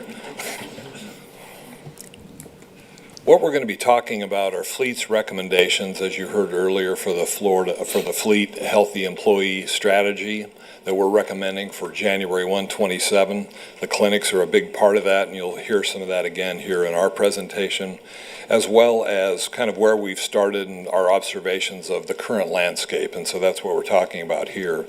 We have currently, right now, several vendors that are referring care to different places. And what we want to do, as you heard, is really focus that messaging for next year to the clinics. We want to drive as much care to the clinics as we can, have employees use those for primary care. So many of these vendors are redundant, and there'll be savings in removing them, frankly, for the January 1 plan year, and moving some of those services to Meritain, who is the claim administrator. So we've talked about that here. We'll talk about plan design, how we do that, how we encourage people to use the clinics through the medical plan design itself. You'll be hearing about that a little bit, as well as a pharmacy RFP that we have out currently. We have a outline in a couple of slides here that we'll be showing you, but we think there is some market opportunity in the financial pricing of the pharmacy. That's been a big value add for all the schools in Fleet, and a lot of them have seen millions. A lot of the schools have seen millions in pharmacy savings. We think that'll be the case here. We're just starting to get the responses in now, and we'll be out to you very shortly with the results of that. So kind of a current state, 26, we recommended a pharmacy savings formulary change, and that's projected to save $4.2 million in the current plan year. We think, as I mentioned earlier, there's some pharmacy savings for next year that'll be driven from the markets. We've got some great vendors that are responding. We talked about changing some of the vendors that are in the current landscape and putting in a new plan designed to encourage behavior modification, to encourage wellness, well behavior. You know, when we get people into the clinics, what happens? The clinician actually puts them on a healthy path for the rest of the year. They'll say, if you've got certain situations in your health that are challenging, they'll put you on a path to improve those, and then they'll ask you to come back 2 or 3 times a year to check in on those things and modify and monitor your progress. We've seen that work with other school systems very successfully and with a very high level of clinic utilization.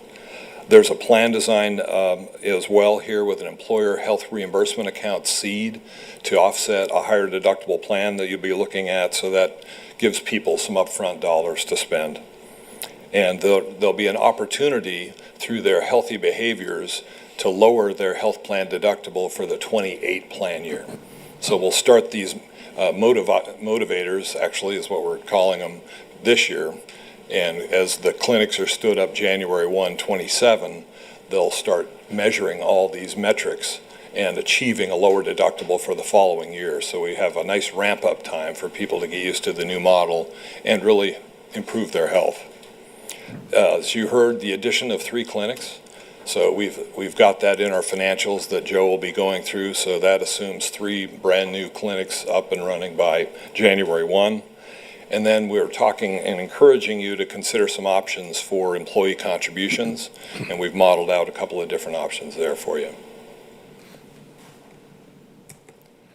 And this is just a quick review of the timeline on the pharmacy. As you see, it's out. We've got the questions answered. The responses are due next week, as a matter of fact. So in about a month after that, we'll have completed our analysis and be back out to you with some recommended finalists, interview them, make decisions, and have them in place for January 1.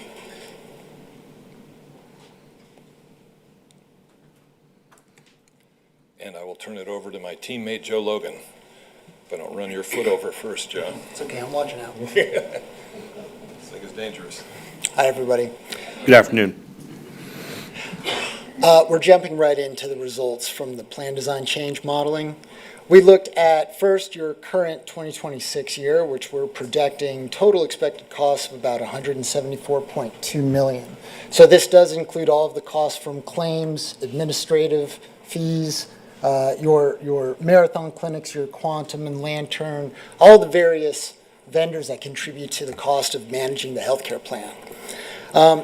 Based on a standard underwriting methodology and market inflation and trends and things, looking at a status quo plan year 2027, we're looking at potentially $186.8 million, which would be about 30% deficit relative to the current funding rates, right? The employee contributions through the paycheck deductions that you currently collect, along with the $959 board contribution. That annualized only represents about $143.2 million. So that's a good $43 million difference right there. As you move towards the alt plans for 2027, as Jim mentioned, the changes to the plan really include the increase to the deductible and then converting some of the existing copay benefits to a deductible coinsurance structure. With the deductible increase, right, you really will begin to see that shift towards the clinic care delivery model. So those claims, those savings from the clinic care delivery model that Mr. Susan just presented are not actually included in these savings. You see for the 27 alt high example, right? This is purely just this anticipated savings by shifting allowed dollars from plan paid to member out of pocket. So these savings don't include the tens of millions that were illustrated over the 5-year time period that Marsh was just going through. For the alt-high, we're looking at, and the details of the plan designs are on the next slide, we're looking at roughly a $3 million savings to increase deductibles to the lowest of the 3 options that we modeled. The mid-level design is about a $6 million savings, 6 or 7, and then the low model is roughly a $10 million savings. You can see the details of the components of cost over in the table on the left, right? The claims, the admin, the stop-loss premium, anticipated rebates. A lot of the savings does come from anticipated increases in rebates as well. You'll see from the status quo, current rebate estimate of $10 million, we believe through the current marketing that's undergoing right now, we'd be able to increase that rebate estimate to about $18 million based on market forces current. And then you'll also notice in the details of the fixed cost detail down there at the bottom, some of the fees go away. The Quantum Lantern fees of $4.1 million would go away. That would be redirected more towards the marathon clinics, right? The anticipated increase in cost to build the remaining 3 facilities and all the other expenses associated with that. We've also modeled a couple scenarios for introducing an employee-only tier paycheck deduction, right? Currently, employee-only enrollees, they pay $0 out of their paycheck. That's very low from a benchmark perspective. It's a great thing to be able to offer a free plan. We tested some scenarios that are very small, especially relative to the Florida benchmark, which I believe is 110? 119 per month. And so we've looked at low contributions, $20, $40, things like that, sort of dip your toe in the water, right? We also looked at converting your current 8-tier structure to a salary banded 4-tier structure, right? So what we looked at doing was compositing the employee child, 1, 2 children, 3 children into a single employee child tier, as well as for the family, moving that into employee spouse and 1, 2, or 3 or more children to a single family tier. But then stratifying that 4-tier structure across a salary banded approach, where we looked at your census and salaries of employees, and at a certain threshold, we can roll up about 80 to 90% of people into the lower band, right? So that we're being sensitive to that. Any questions about this slide here? Okay, moving on to the next slide. Hang on, Ms. White. So I just want to make sure I understand, because we've talked before about having 2 different levels, so the 050 for 2027, but it would be where there is not a free level starting in 2028 is what would be proposed. There's a number of scenarios that we modeled. One of them does still include a $0 contribution, right? And here, if you moved into the 050 for the alt plans, you would increase your employee contributions by roughly $500,000. You would go from a current $10.4 million to the $10.9, and below that is what the district's net cost would be. Okay, but it is. I just want to make sure that there is still a free plan being proposed. If there's other options, that's fine, but that there is still a free plan being proposed. There is, right? We've modeled that option, so if that's what you all choose to you want to pursue and go forward with, the estimates are here. Okay. However, we do think it would be in the best interest of the plan to introduce a small employee-only contribution. You're allowed to think that. I think differently, but that's okay. Of course. Ms. Wallace. Yeah, obviously the free, no premium to the employee is a longstanding practice that many of our employees value and something we try to do to set aside ourselves. There is, as I've been sitting in the insurance committee, I've been hearing certain data points, and I wanted to know if you had any observations when you were just now saying why we ought to look at and offer employee contributions. Is there any information you can share on the practice of when an employee has to go through the exercise of opting into insurance and paying a portion of their paycheck? What happens as a result of their consumption habits or other things that happen to their overall health? Sure. As employee is sort of forced to buy into the plan, they tend to desire more bang for their buck, right? They, especially if you move towards this clinical model and you're paying $20 per month out of your paycheck, which $10 or $11 on or $9 per paycheck on a 26 pay period or something, then you start to say, well, maybe I should go get that preventive visit, right? Especially as you look at the model, the stratified deductible model, where you're incentivized to go and get your health checked at the clinic so that you be compliant for the wellness deductible, the $1,000 reduction. That kind of buy-in tends to get people more engaged in their health. And as Mr. Franza said earlier, one of the best ways to reduce your health costs is to become more healthy. Right? It's the hardest way to do it, but the more you get your people engaged in that decision to be more healthy, the lower your costs will come. Thank you. And as a follow-up, and I'm not sure if you're privy to this data or other, but I understand that we do have a high percentage of employees that don't consume our plan at all. They don't get physicals. They're not getting those things that would help us catch potentially catastrophic healthcare plans. So just to repeat what I heard you say is that when an employee does take the ability or make the decision proactively to participate in the health insurance, which right now, and I will say this as one of the newest employee on this board, is that I got automatically enrolled and I had to go out of my way to ask to deny that coverage. And if I hadn't done that, I would be costing the district $1,000 a month. And so, that's something I wonder is how many Kate Wallaces are there that had to, got signed up and doesn't even know they're costing the district $1,000 a month. And I'm concerned about, when we are talking about millions of dollars we could be saving, that we could help our employees take greater advantage. So, is there any other insight you want to add? That data is available. I don't know the answer off the top of my head.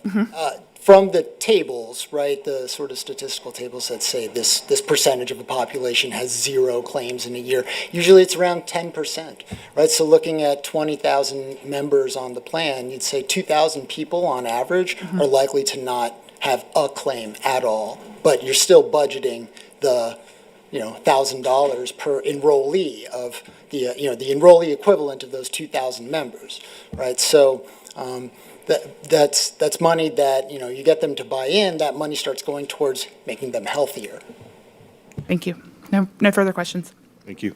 So I'm going to jump in and clarify something here for a moment, because I have a feeling this conversation is transitioning to something it was never intended to be. These are not recommendations for you.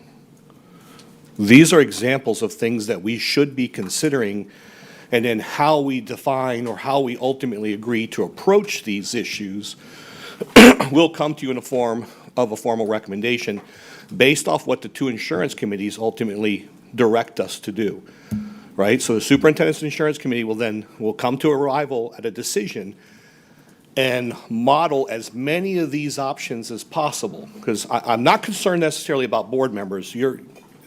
Those assumptions are assumptions you may make anyways. I am concerned about the people who are watching, who are going to jump to conclusions based off some of the questions and comments being made. So I think it's important to clarify that that's not the intent today, and that they're willing and able, and this is why we contracted with them, the level of sophistication in which they're helping us approach this problem, and it is a very real problem. We're going to have to do something different in insurance. Something must be done, or we're going to continue to erode our general budget and not be able to afford quality raises for our employees. So I just want to make sure that that's on the record, because it's really important that people understand that these are not formal recommendations. It's not up for a vote. It's not up for further review. These are just some examples for your consideration to show the level of detail and the approach that they will take. And that's why we contract with them. And they pull data, not just from here in Polk County, but all across the state, across the nation, and they're showing us really good modeling. But I knew that this conversation should be a little cautious, but again, based off the direction of some of the questions and comments, I just felt that we needed to clarify that for those who are watching, because otherwise you're going to get inundated with phone calls and emails unnecessarily. So, Mr. Sharpless. Thank you, and thank you for being here for this presentation. I'm wondering when you're doing some of these analyses and you know what you presented us here with some ideas. Do you ever look at like salary-based contributions, or we tier it based on the type of employee? I'm only thinking like, and this is why I'm saying that a $40, someone making six figures, $40 a month isn't as big of a deal as some of our lower paid staff. So I'm wondering, do you offer the, or do you present any of those options ever? We absolutely can, right? If that information is available to us, we can build a structure in that way. That wasn't considered for the scenarios you're going to see today, but that is absolutely something we could come back and show. Well, thank you, and that's something that, again, I think that might be something worthwhile. Sure. Ms. Wyatt? Thank you. And I don't know about anybody else, but my phone is already blowing up just from those that are currently watching live. So that is extremely helpful. My question for you, Superintendent Hyde, is that with this information, are we also putting out a survey, or will we be putting out a survey to our staff of what's important? Is it important that it's free? Is it important that there's an option, that you have this type of deductible? What the options are? Is that something that we're going to get any feedback from staff in conjunction with this information? We will get feedback based off of those things, those variables that we decide make the most sense for us to explore. Starting with a survey, no ma'am. Okay. We will, as we initiate this process of review, I think they need to be provided with explicit scenarios that help explain the potential impact and or benefit, because as they mentioned, as your health improves, you'll see less cost as an employee. And we should. Our wellness program is non-existent for the most part. And I don't mean that as a criticism of staff. It's just not where we've been able to prioritize and make sure that people are improving their health. We've stabilized people's health, but we're not seeing an improvement across the board. Or we're not in the preventative health business, which we should be. And I think that's when you start to look at things like GLPs and things like that. Why wait for someone to become diabetic when you can look at those precursors and address those issues ahead of time? It's preventative medicine versus the model that we currently have across the United States. So I think those are things that we'll look at. We'll ask for input on those thresholds. A cost share is something we've been discussing for over 2 years amongst the committees, and in addition to which, if there is no cost share, then I would make sure the survey says, I understand that if I want to keep my insurance at no cost, that the potential is there to reduce my overall raise each year by 2 to 3%, because that's what we spend. We spend an inordinate amount of money on health insurance, and it's a fantastic benefit. It is. But at the end of the day, it's also costing them on the bottom line for the raises.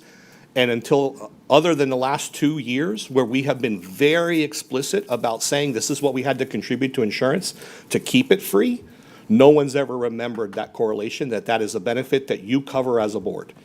And unfortunately, we get criticized, you get criticized for what's perceived to be low raises, but every year you've noticed we've provided a summary of what the financial incentive is in a traditional raise, but also what that percentage equates to with the insurance costs.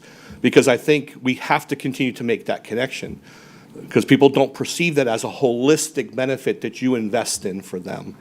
And in the absence of that, to the point that was mentioned earlier, having people see a financial investment on their own part typically increases their overall interest and participation at a greater rate, because obviously if I can earn a reduced rate based off improving my health, becoming a non-smoker, weight loss, those types of things, then we want to incentivize that, because otherwise how else do we address that other than through just direct messaging?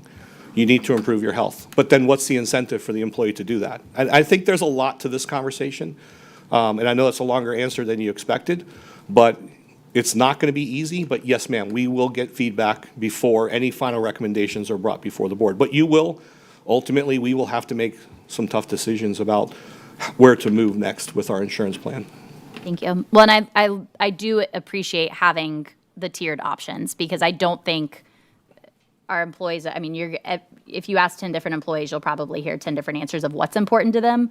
But I do like the opportunity that if we can have 2 or 3, this is the free level, this is the mid level, this is the high level, that we have those options for people. I just, from especially some of our paras and bus drivers, and while we have improved their salaries, taking $10 or $20 a pay period for insurance is a huge hit. Well, so that's, sorry. Go ahead. No, ma'am, please. So that is my concern, is that's, but I appreciate your clarification on this just being suggestions of what we can do, not a formal proposal. And for anyone who is messaging and already worried because of the way the conversation started, I want to encourage them to go back and watch the very beginning of this presentation, because that tiered plan based off your salary range addresses that to a great extent.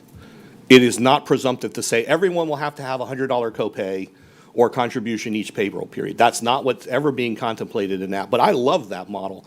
Not necessarily will land on that model, but at the end of the day, I need to be able to look our taxpayers in the face. I need to be able to look you in the face, and so do you, to say we've looked at every option, no matter how uncomfortable it is. Where we land is up to you, but at least we had the brave conversation to address those issues without everyone reacting in a way that precludes the conversation, because we can't be a closed system. Obviously, we want feedback. We'll review some of this stuff with staff, but we have to look at every single option, and that was the intent and the focus of the Superintendent's Insurance Committee, was to explore as many possible options as we could, and then ultimately come to the board with several plans and recommendations. And then from there, if the board says, hey, listen, philosophically, I like the framework, I just don't like the numbers, can we tweak those? They are fully committed to that. They've told me repeatedly, Mr. Hyde, Fred, if you tell me you want me to run a simulation for every person who's right-handed, wears glasses, doesn't wear glasses, they can run it. They have data at their fingertips, and they're very good at this and very fast at it. So this is, again, I can't say it enough. It sounds too good to be true, but then you hear that we have for the first time an assurance that if you don't hit that number, we're cutting you a check. In this case, they're willing to come to the table with us as thought partners, and I think the board would agree. You haven't seen that. For those of you who have been on the board, you've not seen that in a very long time. You've seen status quo. You've seen some changes, but we have a thought partner who's willing to engage with us, say, how do we provide, and it was said earlier in the first presentation, the goal is not to diminish the coverage. The goal is to provide the highest level of quality coverage and supports for our staff, but at the lowest possible price point. Because those dollars that we free up and save don't just save the general budget, they then go directly into the pockets of our employees, because we can give a larger raise each year. So I think that summarizes it a little bit better than how I initially phrased it, but thank you. Yeah, I would just add, right, the numbers here relating to employee contributions, think of them just as sample data points, right, to give you a feel for the sensitivity and how that amount can change based on what the employee contributions are, right? Ultimately, whatever the board decides is the right, and the committees and things, that's what we'll model for you. I have one more board member, Ms. Wallace. I was just going to say, Superintendent, through your comments just now, you took a lot of words out of my mouth, is that when I signed up to have the opportunity to serve, and hopefully I'll get to serve longer than this year, but I, as a local Polk Countyan who's related to a teacher, knows and loves so many staff, and it's a frustration our whole county has had, is how can we pay our teachers more? And when 73% of our budget goes to overhead, there's not a lot of wiggle room. Yet one of our next greatest cost centers is healthcare. And as previously stated, the number one thing we care about is everyone's health. and their ability to show up to work every day, which means we have a better functioning system, and our kids have the adults there to support them, right? But looking at these savings opportunities, I recall that 5 years out, we could potentially save $185 million, which I think, I don't want to speak for everybody on this board, but I would like to think a working majority of us, if not all of us, would love to take that savings and return it to our employees' pockets so that we can give them their hard-earned compensation, which will never be enough. But that is the goal here in terms of my line of questioning earlier, if anybody was getting, is, hey, what can we do to set this up for everybody's success so that A, they're healthier, but B, that we have more resources, and C, if because this board has posed a question to the taxpayers to tax ourselves more on the average of $250 a year, to help enrich our district's finances so that we can be more competitive, then I want to look all these taxpayers in the eye too and say that we've done everything we can. So again, thank you. Thank you, Superintendent. Thank you to my colleagues. And I look forward to many more robust conversations with the public, with taxpayers and our employees to make sure that we're doing what makes the most sense for everybody. Thank you. You may proceed, sir. Next page just puts out some of the details of the plan designs we looked at. You can see on the left the status quo current 2026 plan, and then the three alt plans really focus mainly around just increasing the deductible and introducing some HRA seed money. The lower option deductibles, we looked at $1,700 and $2,700. So the $1,700 would be for enrollees who satisfy the wellness component, and the $2,700 would be for those that don't. And then a similar kind of structure would apply to the other two scenarios modeled here. What you'll notice is we kept that coinsurance, the plan paid after deductible, the same as current, which is really, you can think of that as the biggest sort of anchor in terms of when you're comparing two plan designs, what generates the cost. That coinsurance is really it. Your deductibles, your out-of-pocket maxes, that changes the speed at which you get to that coinsurance, but that's really the anchor in terms of plan cost. We've also kept out-of-pocket max the same as current, right? So in the end, the idea here is really not to put more of the cost on the enrollees' backs. It's really to steer them towards that clinic care delivery model, to get them engaged in their health, and to get the population as a whole more healthy. I did mention some of those copays. Benefits would be converted, like your urgent care and your PCP visit would be converted to a deductible coinsurance. But the thinking there is that instead of going to a urgent care proper, you now have the clinic, which would offer basically the same services as an urgent care would, and that would be at no cost to the patient. We also saw a $50 prescription drug deductible that, in my opinion, and I think the data really does support this, any additional barriers you put in front of a person to get to their therapies tends to make them shy away from getting those therapies. So, removing that $50 deductible and giving them, copay for prescription drugs tends to promote treatment and health. So those are kept in place in the alternate scenarios. The HRA, we looked at $500 for a single and $1,000 for a family. That's another thing we can also model, right?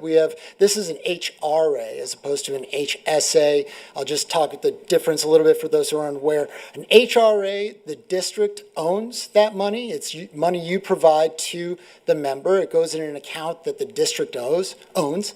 And at the end of the year, whatever's not spent is recouped by the district. As opposed to an HSA, where you give that member money and it's their money, whether they spend it or not. So this is less of a certain cost, and we have the actuarial software to estimate, what this would cost on an expected basis for a group your size with this kind of plan design. So we can model different impacts of HRA seed magnitudes. Any other questions for this one? Dr. Allen? I'll just yield my time till we get to the end. I thought we had concluded that slide, and I was going to ask specifically about the HRA, but he hit on that, so I'll wait till the end. Yes, sir. Yeah, thank you. You may proceed, sir. This first slide of the illustrative rate tables here to look at your status quo scenario, right? If we do nothing, if we keep the exact same rate structure, and as well target remaining the board contribution to be flat from 26 to 27, right? You can see your current 8-tier structure, the employed child, 2-child, 3-child or more, same with family. On the right side, you would be looking at, if you kept the rates the same, 143.25 million versus a projected 186.8 million. You would need a good 30% increase to the overall rate, and we can work out the algebra so that you either keep the board contribution flat or you would increase the board contribution a certain percent and then spread the remaining increase over the employee contributions. So we can do plenty of modeling with the status quo scenario also. There's just no savings associated with it. Any questions about status quo? Seeing none, sir. In the first salary banded 4-tier structure we modeled, you can see it's very busy because of the color coding. And what we've done is, with the color coding, show you how the existing structure rolls up to a 4-tier structure, right? The current spouse tier bifurcates from the blue to the 2 blue on the right. The child tiers in light green split into the 2 child tiers on the right, high salary, low salary. Same for family. This scenario does show you the 2040 employee only option we modeled. Just as we wanted to look at the call it revenue increase that the district would see by imposing a paycheck deduction on employee-only enrollees. What we did, however, though, is since in this scenario we are increasing deductibles, we don't want to end up charging more in paycheck deductions, right? With the exception of the employee-only tier, which we've discussed.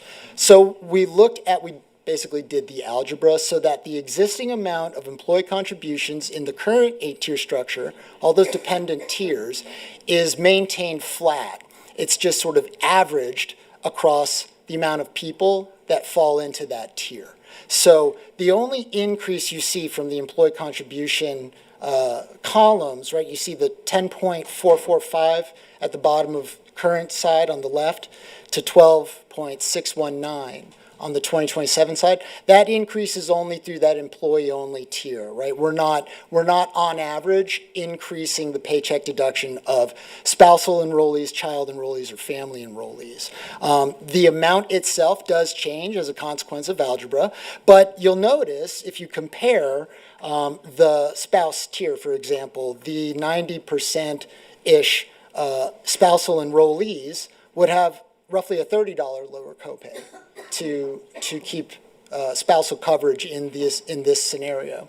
Likewise, with the child tier, the low salary band would be less than the existing +2 or +3 or more child tier, right? So in that low salary band, you end up paying less than you currently do. You do end up having higher deductible, but at the same time, you are getting access to a broader range of a broader area of care delivery, right, with the clinic model. So even though on paper the deductibles are increasing and it looks like benefits are being taken away, the introduction of the zero-cost clinics is actually a benefit expansion at same or less money. And the other slides just are, basically the same as this. They just follow the other scenarios where, the costs are slightly lower, about $3 million per step to go to the mid and then the low.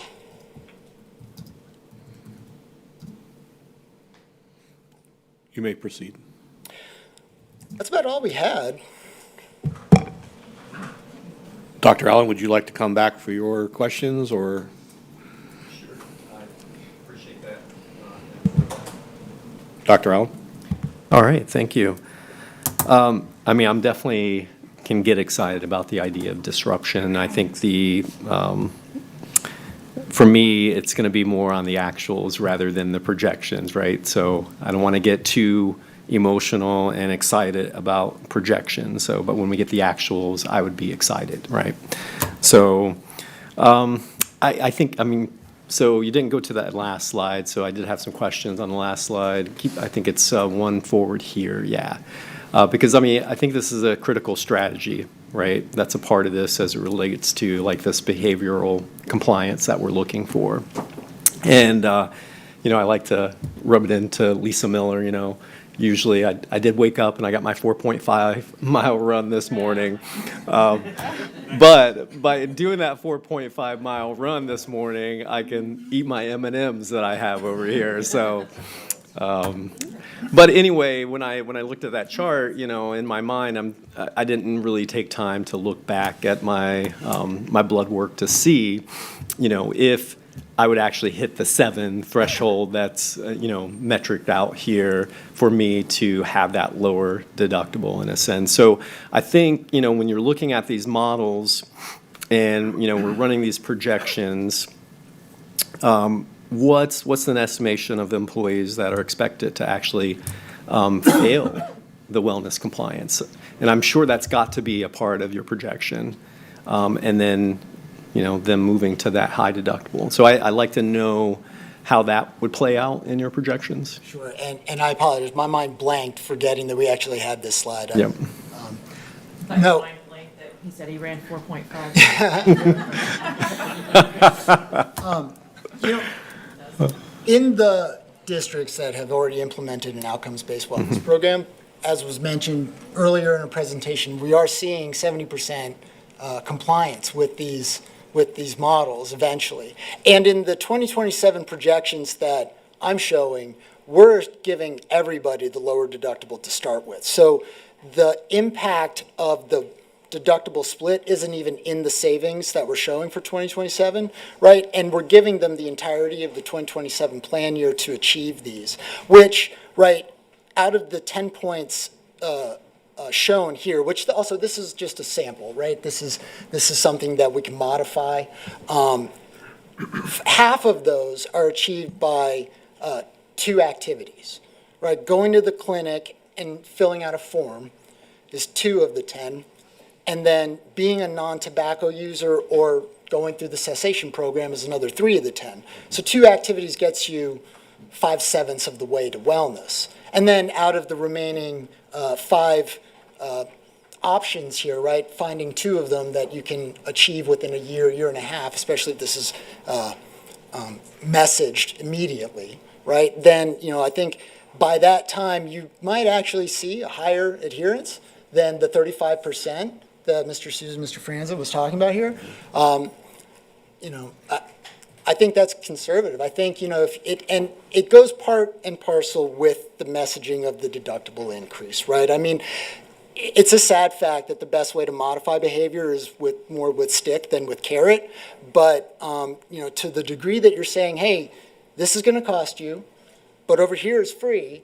But when you come over here, we're also going to try to make you healthier, right? All that combined together, I think, lends itself to a very positive outcome. Mm-hmm, mm-hmm. So what is our current utilization, if you have it right off, on our health clinics? I don't. No. It's about 35%. About 35%? So part of that is just the fact there's only 2, you know, it's logistics. Yeah.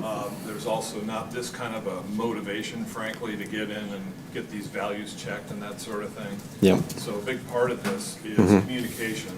The contract effectuator that works with Fleet and the school, that'll be a big part of their job, is out, you know, counter detailing this program to all the plan members to get in.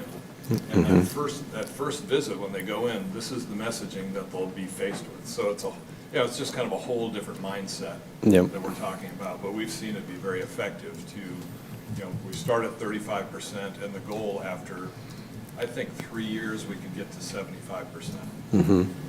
That's a lot of pushing in the meantime, but it works. This is a very effective strategy. Okay. So is like that threshold, you know, because I mean, obviously a part of the strategy is the expansion of the clinic and the utilization of the clinic. So, you know, what is that base number, I guess, the break-even utilization that you're wanting to target in a sense? Yeah, well, we'll see what Marsh comes back with in the clinic. You know, it's kind of interesting. It depends on that model. But 40, if we're starting at 35%, if we can get it up to 45 in the first year, we got to ramp these things up, so it does take time. I'll let them comment on that as well. Yep. And I think in this too, we're seeing, I think it's noted that there's going to be a lot of consolidation of, our different providers in a sense that we currently have. So, what's being absorbed is, guaranteed that there's not going to be a loss of services. Because I don't know, when I look at all of our providers, I don't know if I necessarily know exactly what services are underneath the umbrella of everyone. Like, I know Lantern, for example, is more specialty and so forth, right? So, and that's where that confusion lies because of how many. And obviously, an important part of this is the consolidation of that as well. But, all right. Yeah, I appreciate the context, Superintendent. And again, I'm in favor of disruption in a sense, but I'll be more excited when the actuals would take place at this point. So I'll hold my emotion. Thank you. And Ms. Wyatt. Thank you. I had a question on the wellness for Polk County Public Schools health plans. And it is, I will be interested to see if your projections for people switching providers comes to fruition in Polk County, because Polk County is a little bit of an anomaly to many of the districts that you've described, and that there is a loyalty in Polk County to providers, to which Publix location you go to. It is amazing. So I'll be interested to see if you can get 75% of people to not use their provider that they have used for generations to come here. But does this have to be, the wellness visit has to be done in one of our clinics? Or, because realistically, the people who have been for years doing their well visits, those are the ones that already have the established provider. So now we're going to discourage them from using their established provider and all of the good work that they have done by saying you can only get this credit if you use our provider? Or is that something that we can offer? You can get your well check done by whichever provider. We would prefer you use ours. It's free if you go and use ours. But if you want to pay the $50 copay to get a well visit with your regular provider, that could be used as well. Currently, the model encourages only the clinic use to track that. Okay. But that's something that I've been told you can do anything, so it's, but that's something that is something that we could look at to explore. With a clinic, Okay. remember, it's a fixed cost. So, Right. We're just trying to get as much value out of that salary that you're paying this clinic provider all year long. So that's why. I understand that. I will tell you as one board member, I do not support not allowing those to use their current provider to get a benefit that we're offering to those that are going to a new provider. I think you have several that have, when we start talking about chronic diseases and things like that, if you have a provider that you've been working for 10 years to get something under control, I'm not going to tell you have to move to somebody that I've chosen to be able to get the benefits that you are entitled to. So I think if they are willing to complete it, I would want to see that be offered to wherever it's a standard form that has to be filled out. I mean, you get the test results, they come in what they are. But I would not be in favor of it being just that should be open to anyone, and any provider can fill it out. Similar to how we do our school physicals for school.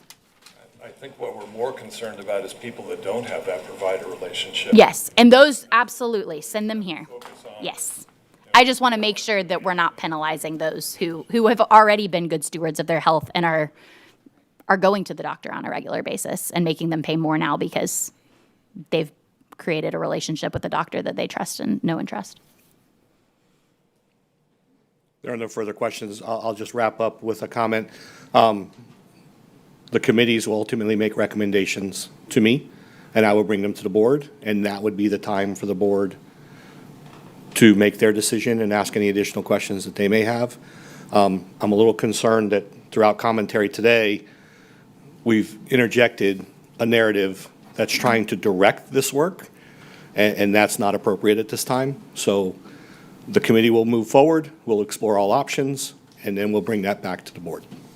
Okay? And then the board can do with it what they need to do. Thank you, gentlemen. Appreciate your time.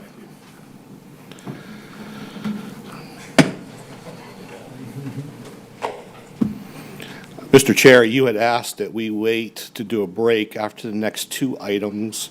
I just want to check with you and the rest of the board. Well, it depends on if these are going to be quick items or not. That's determined by the board. Of course, of course.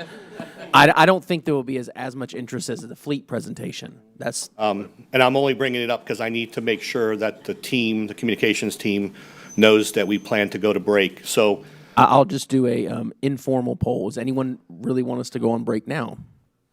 Does anyone have lots of comments about either of these items? Yeah, does anyone have, no, I don't want to say that. Yeah, you can't ask that. Okay, I'd say we power through, and then we can do it after the SAP presentation.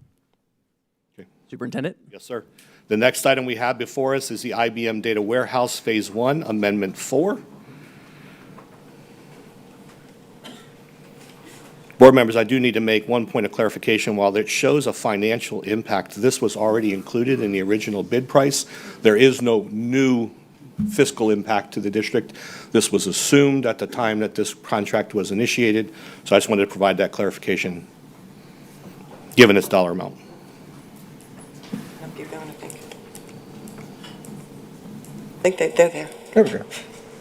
Good afternoon, Chair Sharpless, Vice Chair Keys, Board, and Superintendent Hyde. In February, I shared with you a summary of the IBM Data Warehouse Project and the proposed Amendment 3. Today, Mrs. Riley Hawkins and I are pleased to share with you the progress that has been made through the work, the knowledge transfer that's taking place between the IBM and our district staff, and how Amendment 4 will allow us to move into the next phase, delivering dashboards our leaders will use. So this is an exciting point in this project because this is where the work moves from setup to visual results. And everybody loves visual results. So,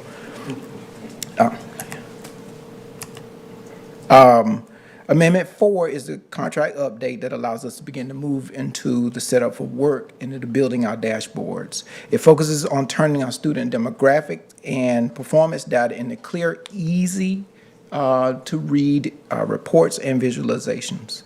The amendment funds the work needed to deliver the district's first data warehouse dashboards and turn data into information leaders can use. When looking at our goals and benefits, the goal is to have that one trusted place for district data. We've talked about that in the earlier presentation, so that everyone's using the same information. When the student data is coming from one location, we can kind of prevent a lot of our errors from happening. And so student data right now is being loaded into our dashboards, and this is where our first reports will come from. Reduces, again, that data inconsistency across the district. Leaders will have faster access to clearer information and support student outcomes. And just as important, the district will own and control the data and the dashboards.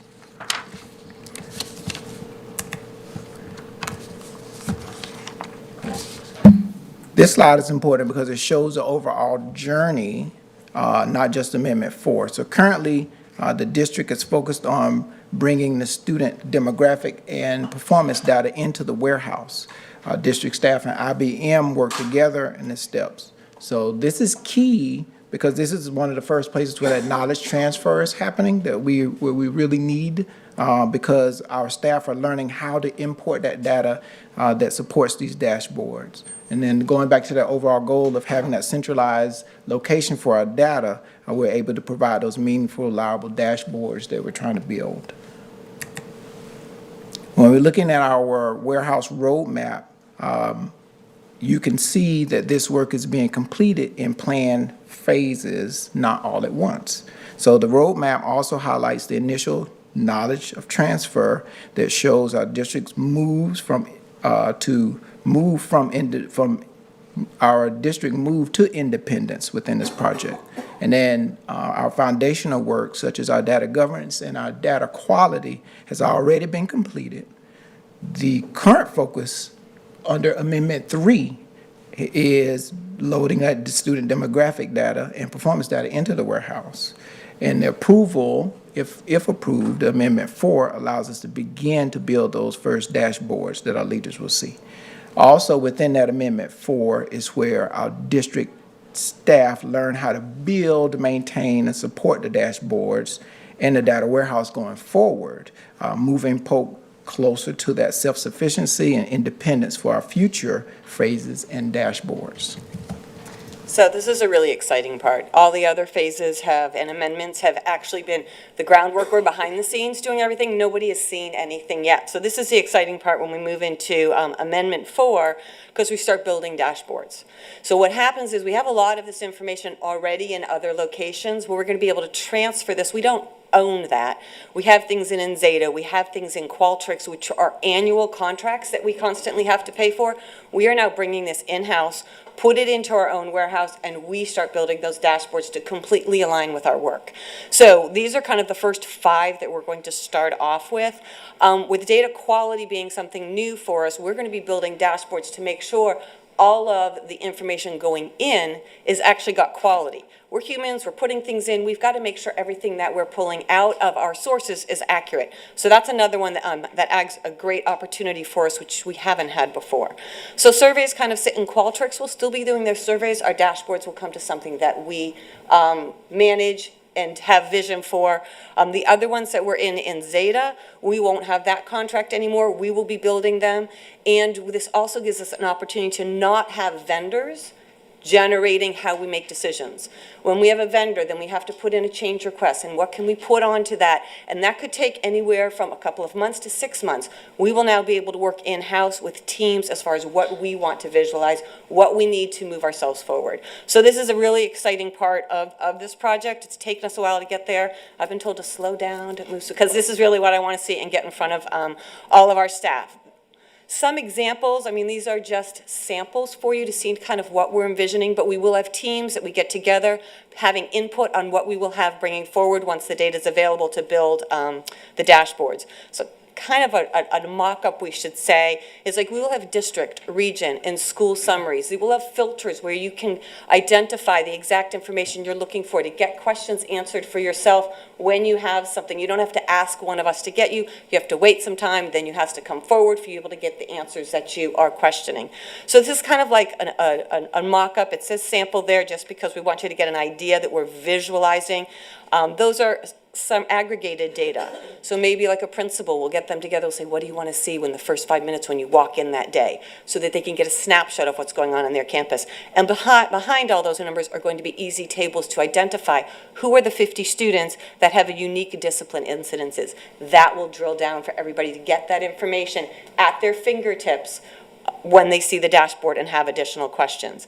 Things also that we will have will be summaries with goals. Like we have the school grade. We build, how did you do last year? What's your goal for this year? What is that generating? How many students do you have? How many is it going to count to get to that goal? Drilling down right to the unique values of what our school and our student summaries need to be. So this is where we are moving with the project, but as the nice thing about this is due to SAP's upgrades, we're going to be able to be smoother as far as getting our information, because that does link to our students. In addition to becoming more independent, we will be owning this. This will be ours, and we will start moving away from using IBM. They're kind of our consultants and our coaches to do this well, and we start owning in-house, having trained individuals to be able to manage building the warehouses, ingesting the data, pulling it in from various components that we have our data sitting in. So it's really exciting to be able to have it here within the county and not relying on vendors. One part, board members, I'd like to point out, and I've had this conversation with some of you individually as we talk about how are we tracking these things, how are we taking out the element of human error to the greatest extent possible. So, you know, earlier we talked about the typical ratio of students to counselors. Well, to expect a counselor to review every single student's academic, behavioral, and attendance record every week, it's just not attainable. It's not attainable. It never has been, let's be honest. And so the students that come before us or rise to our attention are typically the ones that have already found themselves in a position of a difficult position. So what this will do is essentially allow us to establish a more proactive approach for data monitoring. And so students, we can set the parameters working with the team, and then those would create a red flag indicator for a school that they need to look at something. For example, students had an average GPA, and all of a sudden now we went from A's and B's to C's and D's, or even worse. chronic absenteeism, spikes in behavior, types of behavior. We already have a discipline dashboard, but that can be incorporated as well. And then, again, in conversation with several of you, this is actually going out to schools to make sure that we get their feedback on the look and the content to be included in the data. So I appreciate the work that they're doing. Like most school districts, we're data rich, and we have a plethora of data across the board. Our struggle at times is consolidating that data and making it meaningful and relevant and accessible, more importantly, in a ready format so that individuals can make decisions in real time rather than having to wait 2 or 3 weeks to decipher the data. So kudos to the team for all of their hard work and focus on these areas. So, Mr. Sharpless. I only have one question. So I noticed on the contract that's attached that, what is it, that it requires us to provide IBM with some read-only access to data, specific student data. I was wondering, we're making sure that all that's kosher with all of our student data privacy laws and all that. If there's some kind of assurance I can have on that, it would be appreciated. Absolutely, yeah. We are working with them directly, and our teams are keeping our student data secure. It's not going out to them at all. They're working with us. All right, thank you. We're loading it into our sets. Okay. I just want to, thank you. I just want to Absolutely. make sure. That's always a concern of mine, so, Sure. thank you. There are no further questions or comments. Thank you. Board wants their break. SAP Exhibit 2 change order. This is Ms. Pasco.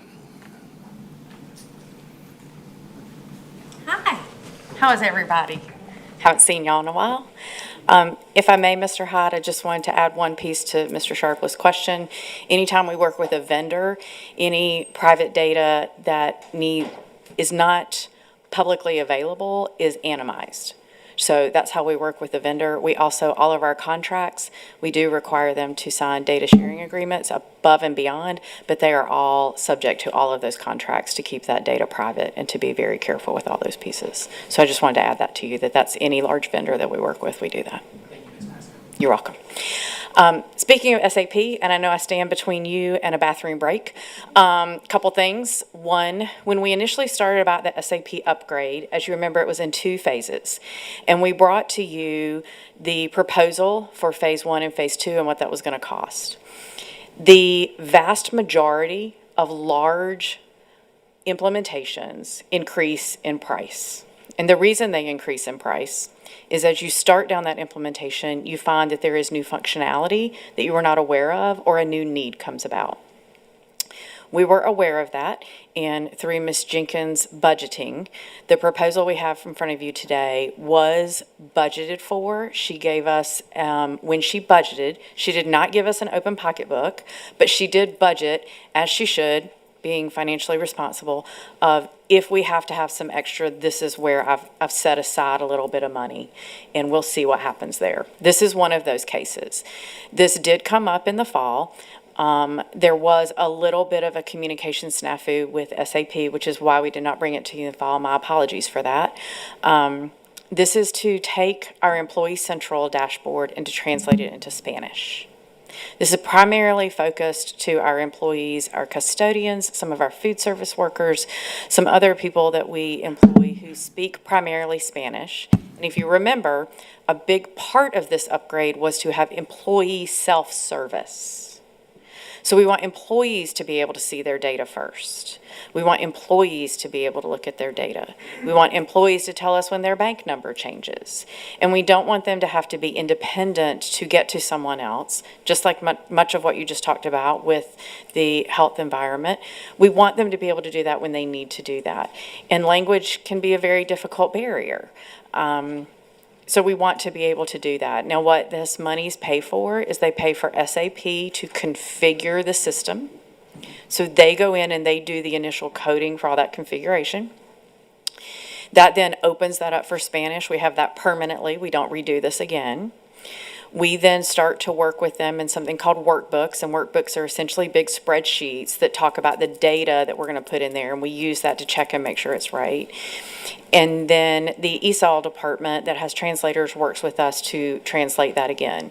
Then every time we upgrade, we will be able to do any translation for anything we do, anything we add, any text, we will translate. But any upgrade we get from SAP will include the Spanish translation. With that, Mr. Hyde, not sure if there's anything else you wanted to add or if you want to go to questions. Seeing no questions. All right, great, thanks. Thank you, Ms. Pasco. Board members, that takes us to item number 6. We will take a recess between now and closed session. That will allow us time to clear the room and set up. So what timeline are we looking at, sir? I would like to do a 15-minute break. That would put us at 3:35, but I do have one announcement prior to that. If we could please, board members, whenever we take our break, if you're able to, please log out of Board Docs. Ms. Winchester needs to do something, and then you can log back in when we get back. Thank you. And with that, we have a 15-minute break. Recess.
At this time, I would like to call this meeting back to order and turn it over to Superintendent Hyde to finish off leading our work session today. Mr. Chair, board members, is annual contract renewals under $1 million. And so we have the Early Learning Coalition of Polk County Agreement, that's up for renewal. And then the next item is the district reorg, initial conversation. Board members, please recall, there is approximately 5 weeks between now and our next meeting and workshop. So this item will come back to back at the next meeting. So you'll have an opportunity to discuss it at the workshop if there's any remaining questions, but please, throughout the next few weeks, please feel free to submit any questions to my office and I'll provide a response to you and then share those responses with the board at large, as is typically our practice. And then again, you'll have an opportunity to discuss it and then approve it at the next meeting in June. So with that said, I'll bring Ms. Oh, are there any questions on the early learning contract renewal or contract agreement?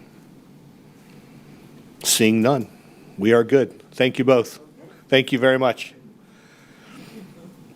Then the next item, board members, we have the district reorg. So Ms. Jenkins and staff. Ms. Rouse, is Ms. Jenkins around?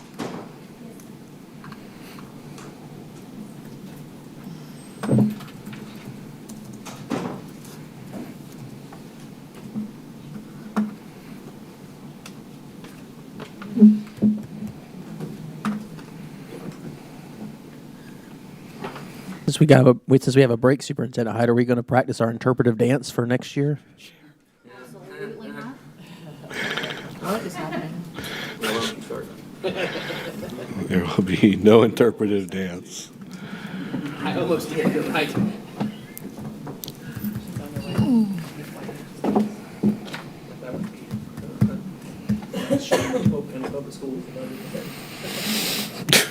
Board members, just while Ms. Jenkins is on her way, you were provided both the executive summary and the org chart. This is, in the last few years, I think the earliest we've been able to bring you the reorg. And it is for the stated in purpose to make sure that you have an opportunity to ask questions, provide feedback. And then there are some financial savings here. A lot of funds, a lot of positions were shifted to grant positions, which actually resulted in over $1 million in savings to the general budget. And I know I've fielded some questions from some of you on these topics, so I'm prepared to answer those, and the ones that I can't, specific, Ms. Jenkins, if you'll please make your way to the mic. I have other staff here if there are specific questions about any program areas or changes with staffing within them. Thank you, Ms. Jenkins. Good afternoon again.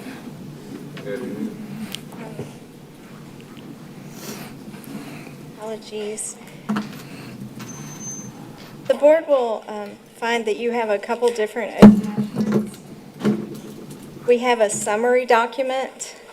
I want to hit the highlights. As the superintendent stated, we have an overall savings in the general fund of 2.4. Well, hang on. I want to make sure I have the right piece. So the reorg results in approximately $1.46 million in general fund savings, while it allocates $2.25 million in grant and restricted funding. That predominantly supports student services, discipline incentives, mental health, and compliance functions. We do have some positions that we have been unable to fill, so in lieu of continuing to attempt to hire those, there have been some contracts put in place. However, we still do see a significant savings from those. This year, we organized your presentation by department, and you'll see the moves, position moves that have no cost impact on the first page. So you are able to tell by area what has been added. So I'll explain, for example, if you look at acceleration and innovation, you'll see there's new grant costs. So that means a position is being added. New indicates a new position. Unfund means we are unfunding and eliminating that allocation. Upgrade is an existing position that has been changed into a new position. And then move is move to a different area. If it's the board's pleasure, I can go through each department, or if you have specific questions, I can work to answer those.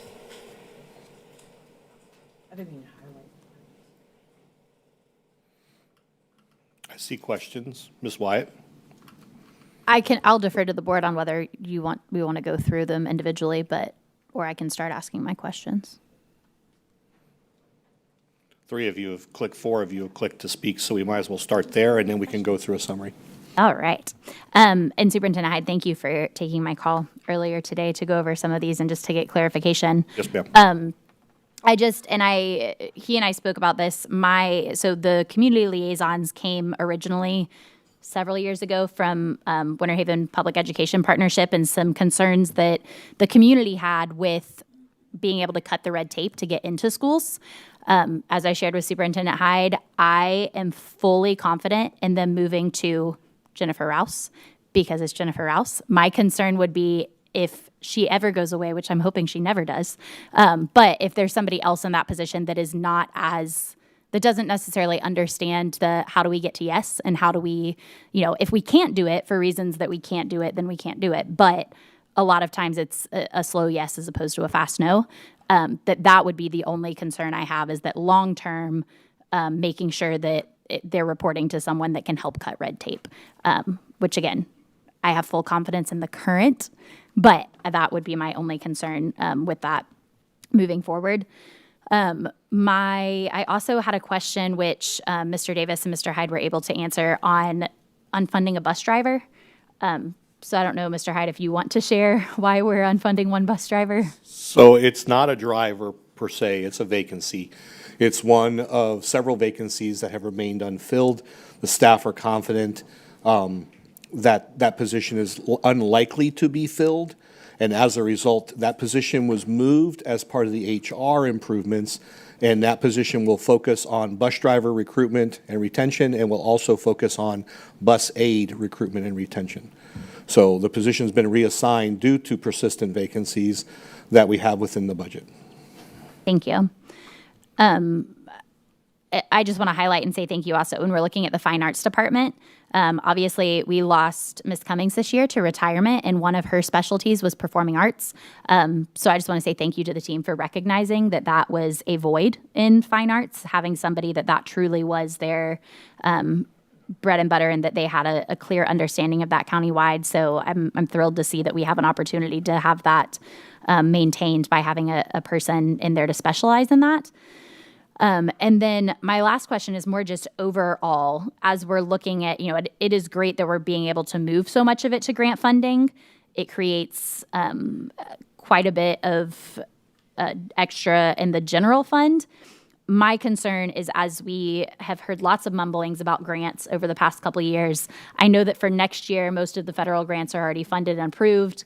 Do you have a crystal ball of what does that look like in the future? My biggest concern is I don't want us to go out and put $1.5 million into raises if those grants aren't going to be there, and now we have core positions like mental health counselors and things that we either have to have by statute or that we have to have because we're running schools and we have to have them, that then we don't have any funding for. Yeah, so those dollars are not readily accessible for raises at this time because, as you heard earlier in one of the previous presentations, Ms. Jenkins was very cautious about how she shared this, but said that we are going to have an impact on our insurance, and we're going to have to add funds to maintain that requirement, that specified threshold. I think it's the 90-day requirement for our fund balance there. So those dollars also, in addition to the fact that those dollars are unlikely to be there because of other costs in other areas, the truth of the matter is that while we have an assurance for 26, 27 on those federal dollars, the question becomes what happens after that. So if those dollars are allocated for reoccurring raises, they are no longer available to cover all of those positions. And I'll give you an example, I think one that will resonate with each of you. So the state has requirements for teachers to have certain endorsements, whether it's reading, ESOL, those types of things. School districts, by virtue, in many of those instances, are able to submit a proposal to the state that we can conduct that training within the school district. By virtue of that requirement, if, say, federal funds were to be diminished or disappear that support Title II efforts for staff training and staff development, those staff would no longer exist. We would never be able to be compliant with the state. So while that's a legitimate concern, we would have to have funds available at that time. If not, the state would have to figure out how to fund that, or they're going to have to alter the requirement. So those are the kinds of situations we're looking at. It's hard to tell. While there's been a lot of conversation at the federal level about those grants going away, of late, more of that conversation is talking about converting them to a block grant and giving them to the state level. And I think that raises questions about the fact that every state will interpret how they want to utilize those funds slightly differently. And what does that mean? I don't know what that would mean for us as far as our ability to sustain those positions. So to your point, spending those dollars now would not be wise until we get our AFR, till we get some other information, and we know what that buffer is going to be for us. Thank you. And my biggest concern is allocating them to recurring expenses, Correct. because we just don't know if Correct. those will be a recurring Yes, ma'am. buffer that we have. So thank you. Mr. Keys. Disadvantage of being after that was my exact question, is those positions that are grant funded and being reoccurring, because I would hate to do all the heavy lifting and hard work, get those in place, doing reorg, just to find out that, because what I'm hearing a lot of right now is uncertainty, which is fair, right? We don't know what's going to come down from the federal level or the state level. So that was my biggest concern. Yes, sir. Ms. Miller. Without going through all of my questions, because the way this was printed and it's going to be read, it came out today, a lot of this information for us, and I know we have some weeks to review it. It's also public record and is probably being reviewed quickly by people this will affect, either by, I know if there's a job change, they've already been made aware of that, but even a report change. So there'll be more questions coming. I do have a couple of questions, and I think maybe we can include something in the report when we have senior coordinators going to directors. Like, there's some pretty big jumps, and I think some of that goes with an increase in the job description or what they're going to be in charge of. We need to communicate that well, so the optics are clear on why we're doing that. There were a couple and already joked with Mr. Hyde that I'll have the 62 questions for him later. There were a couple of places where I just saw a little bit of concern and maybe some explanation on how we are going to handle our hospital homebound and our visually impaired, because there's some cuts there. So I don't know, Superintendent, if you would rather have them explain now or go maybe a summary for the follow-up, because those are areas of high interest because the vulnerable population. So I'll start there, if someone can help explain the cut. I'm sorry, I don't want to say cuts because it might just be changes. Just an adjustment, yes, ma'am. Okay. So Yes, I'd ma'am. rather have staff address it in real time, since the question is asked now on the record. We will absolutely be happy to provide a written response as well to the board or summary, but Ms. Yes, Williams. ma'am. So there are 16 schools out of the 67 school districts that actually have schools designated with an MSID number that are designated as hospital homebound.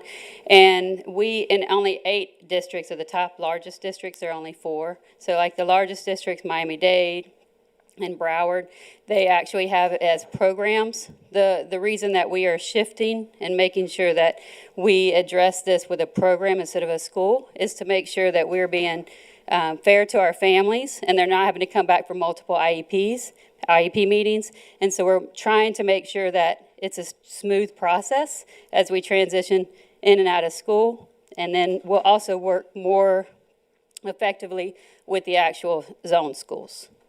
You want to add anything? Does that make sense? Yes. Do you want to address the visually impaired changes? Yes, ma'am. The visually impaired changes, they were already vacant, and there are no needs in that area based on the data. We've talked about how we deliver gifted services and how that's changing, and we've unfunded 2 gifted teachers for general fund savings of substantial savings. So Yes, can you they talk were about vacant. how gifted services will be provided with those changes? Yes, ma'am, I apologize. They were vacant as well, and so based on the data, we're able to provide the services. Many of our students receive consultation services at the high school level, and so a lot of those services can be provided virtually by teachers with teachers. And so we figured out that based on the data, we are able to provide the services. And I've already spoken to Mr. Hyde. When we review the data more thoroughly, if needed, as we move forward after FTE, then we'll see if the changes need to be made. We've talked about, we've had a parent liaison position that I think now is moving to a 12-month position. Can you tell me about the difference? I hope that's not the salary that's listed here, or we're never going to find anybody. I don't know about, I can't answer this Okay. question. But I can tell you that, yes, this is a 12-month position, and it is focused more on building partnerships with our families. Previously, the parent liaison was just kind of someone that the parent called and answered questions for. They would attend some IEP meetings, but really kind of being more of a resource between the resources that are out there in our county for families who have students with disabilities and the school district, how we can kind of build some of those bridges. So that has been added on to that person's job requirements to kind of help build that up, kind of using those community liaisons and kind of blending that with the parent liaison position together. So I think that's positive because you can't have one person going to IEP meetings all over the county. But I can tell you this county does not have advocacy to help those parents. So this role probably still needs to be an educational piece. If we're just doing referrals, you're going to be referring them out of county for support. And I think to stay within the county is better for our students and our families. So I'm excited to see that we've increased that. We probably need more than one. 15 years ago, we brought the idea and copied Orange County because I do tend to go that direction for the larger counties. And they had multiple liaisons because of the size of the county. So I think just expanding this one will be helpful, and maybe it'll show that we'll need more supports in the future. Can you talk a little bit about the deaf of hard of hearing, since we've had that come up in meetings, that there are some changes there to improve services? That was a para position that was moved. Yes. Did you speak to that? So the position, the parent family, the parent liaison position is actually now, it was a para position and now it's a coordinator position. So there was a change in salary, an upgrade. Okay. Okay. And the deaf and hard of hearing community? Yes, ma'am. So the itinerant deaf, hard of hearing counselor, we're actually going to add that, and that person is going to be the person that supports students transitioning in to our district and while in the district and being another advocate. But and then we're also making sure that we have an ASL para. There were some concerns about how do we make sure that we develop foundational communication before we provide interpreters. So we're also going to be training some ASL paras to be able to support our students who are deaf and hard of hearing. Thanks for your explanation today, and I'll get with the superintendent. There was a few other things. You know, transition's been a hot topic for me for years, and I think as of yesterday, we saw that it's growing and we have more opportunities. We keep moving it around so it's under different people, and I don't know sustainability if that's best practice. And I know Rebecca has a lot of things on her plate already, so I do have some questions about adding that back to her. But I'll go over that with the superintendent. I thank you for your time. The only other thing, and this is probably a more superintendent question, was how some of the alignments have changed, but I will get with him and he can copy the board on his responses. Thank you. Ms. Fields? Thank you, Superintendent Hyde. For me, I think that it would be better for future purposes if this could be discussed by department. And I think for transparency purposes as well, something as important as this. I will have a lot of questions, as Ms. Miller referenced, but I'm not going to present those today since I'm just getting a chance to look at it. But I do believe that I think Ms. Heather was going to maybe dive into it, and then we kind of went in a different direction. So for me, for future purposes, I would appreciate a little bit more time to have it presented by department. And we can still go through by department, Ms. Fields. It's just, when I looked, multiple board members had already indicated an interest in either asking questions or speaking. So I jumped to that first, but we can come back to that. The intent for today was to just provide a preliminary summary for the board and then give the board adequate time to formulate any questions that they may have for follow-up. You know, and that is the intent of the workshop and then a subsequent board meeting. And as I stated, we'll bring this back for the workshop before the next vote, because this is an important topic, you know, and we want to make sure that we're addressing questions. Now, questions as far as where they're positioned, that's a different question. You know, typically the board's role is authorizing any significant changes to the org chart, meaning new positions, new expenses, those types of things. But programmatic alignment and reporting structure is not typically, that's typically within the superintendent's purview, but always willing to listen and to hear the rationale. So we will definitely go back through and make sure that we address those big areas. It's just also, in the past, what I have found is board members have shared that going line by line through the changes has not benefited the board. Because it's too much information. So that was the intent behind giving an adequate timeline for review and for you to formulate your questions, but we'll go through it and make sure that we address those in the future. Thank you. And my questions do center around new positions. You're absolutely right. Okay. Dr. Allen? Thank you, Superintendent. I'm enjoying hearing from other board members as well as we move through this document.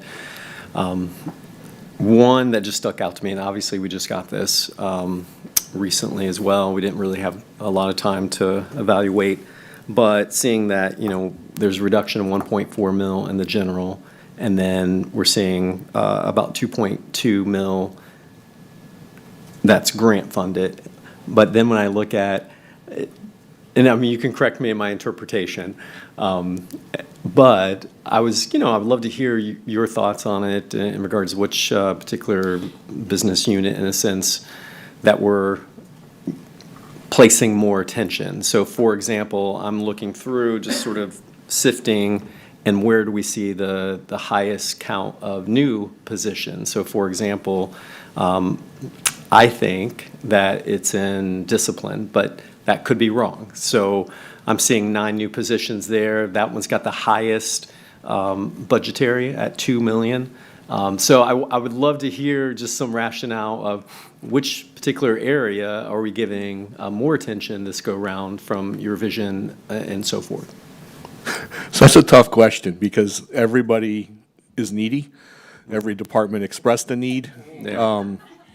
Everyone's needy. Everybody has feelings. Everybody has a want. Yeah. And they're all very justified. The tough decisions come down to where do we feel that the dollars are going to have the greatest impact? And human resources is definitely one of those areas. That's been a concern for some time. So I think adding several new roles there will help to address a lot of concerns. A reorg due to Ms. Pasco's pending retirement of IT made a great deal of sense to me. Cashing in that assistant superintendent vacancy and then using it to elevate 2 executive directors, which will ultimately result in a cost savings for the district. And then for your question about discipline, and I think Ms. Jenkins, I may have missed it when she opened, because she was talking about that sheet that you're looking at for new to moved.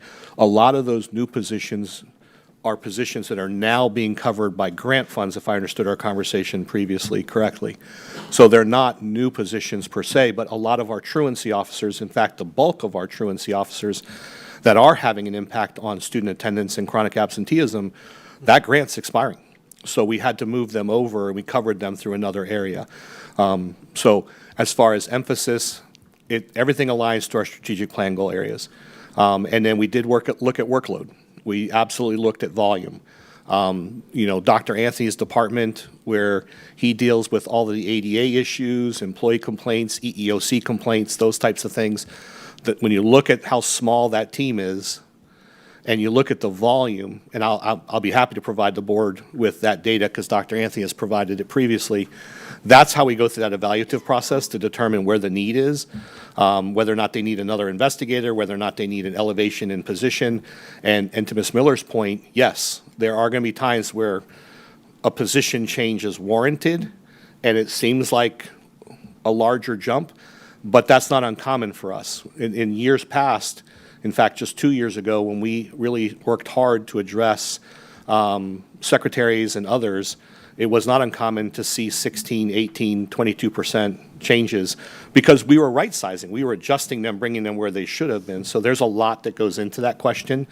But human resources, the fine arts was an emphasis for us because with the number of schools, and when you look at the percentage of our students that touch a fine arts class, over 80%. 85,000, yeah. I mean, you're looking at the reality that we've got to have enough supports. And so, Beth was an amazing leader and was able to balance a lot of things, but when prior to her departure, she made a recommendation for a reorg within her department, and I think we honored that based off the need for the arts, and then making sure there's a balance amongst the skill set within that department. Because as Mr. Levine moved in, he has a very unique background in the performing arts, but that left a deficit, so now we're able to offset that, but also create better supports and differentiation between elementary and secondary schools as well. ESC's a program alignment issue, and I'm happy with the fact that they really analyzed the data. It wasn't just, well, we have a vacancy, let's save some money, move it someplace else. Ms. Bruno has the data to support the itinerant gifted positions and what transpired there. And so it's a hard question to answer as what did we emphasize, but I would say that HR probably received quite a bit of attention, and then technology did as well. There were a number of recommendations that Ms. Pasco made for position elevations within there, but she offset that with cashing in vacancies, which has been our strategy for a long time. We want to maintain a very healthy administrative ratio. And as you know, we're one of the lowest for admin costs in the state. And so we're proud of that, but we still have to operate the 7th largest district in the state of Florida and do it well. So I'm not able to give you, I can do the analysis further and tell you where all those positions landed because I do have that summary sheet. You may have gotten that as far as the total number of positions, but that's how we emphasize. It really is based off need, demonstration of need, data, and where we feel a pain point with staff. HR, pain point. How do we process, and with principals, how do we process people faster? How do we get certain things done? They can't do it if they don't have the right bodies to help them. You got to have horses to win the race. I wish I had a crystal ball. As Ms. Wyatt said, I would have done much better in my Kentucky Derby choices this last weekend. I didn't have a single horse place, but other than that, Ms. Jenkins, I don't know if there's anything else you'd like to add, because, I mean, you're in the weeds on this, so. We do. Just two small things. With grants, it says grants and restricted, so a small portion of this belongs to the mental health allocation. And that is, it's a general fund, but it is restricted funds. And then when we talk about HR, there are also duties that from our transfer are switched to Success Factors, which is our new ERP upgrade. Several of the duties performed by other departments have been realigned and are now required to be performed in HR. So we also had to add, we moved some staff and then we added some staff. So as the superintendent explained, that's where the bus driver came from. That position, it's actually, we wanted to make sure they had dedicated support. Mm-hmm. Yes. Yep, good, thank you. Mr. Sharpless. Yeah, I don't have a specific question for you, Ms. Jenkins. You know, I really haven't had a chance to review this yet, with it being, not getting it until right before the work session. I'll be honest, I haven't been able to look through much of it. But I do have a question for the superintendent. So if we go back to back in June with this, what if when we're talking in the work session, there might be some changes that want to be made at that point? I know we're going to have questions between now and the June, but since we're not really, I mean, we're having questions now, but since we just got presented the information, I'm not able to even have really questions formulated yet, because I'm one that has to read and synthesize and all that, and so I'm just wondering what would be the mechanism for input. Would having that going back to back be too much, or would it? And it's just, I mean, just being, how can I say this? Just having a conversation, right? Would it be better to have it come in June and then have a work session, or is it better to do it back to back in case there might be if there's any kind of input? Because like I said, I haven't really had a chance even to review this yet, so. And again, that was intentional. Okay. Because every year when we advertise the org chart, everyone has access to it and the rumors start. And so, to be candid, part of this is intentional. We delay it, and you have 5 weeks to communicate any questions, any concerns as individual board members to my office, and you'll get prompt responses to every question. However, to your point, if there's a change, it's going to depend largely on what the change is about.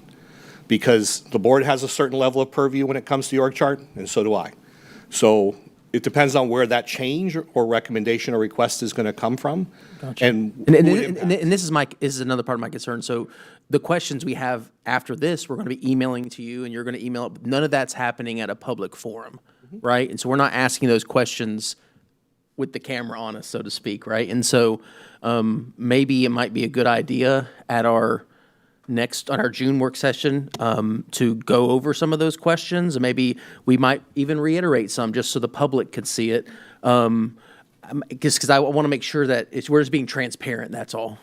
Yeah, I mean, but the board doesn't follow that procedure with every decision you make either.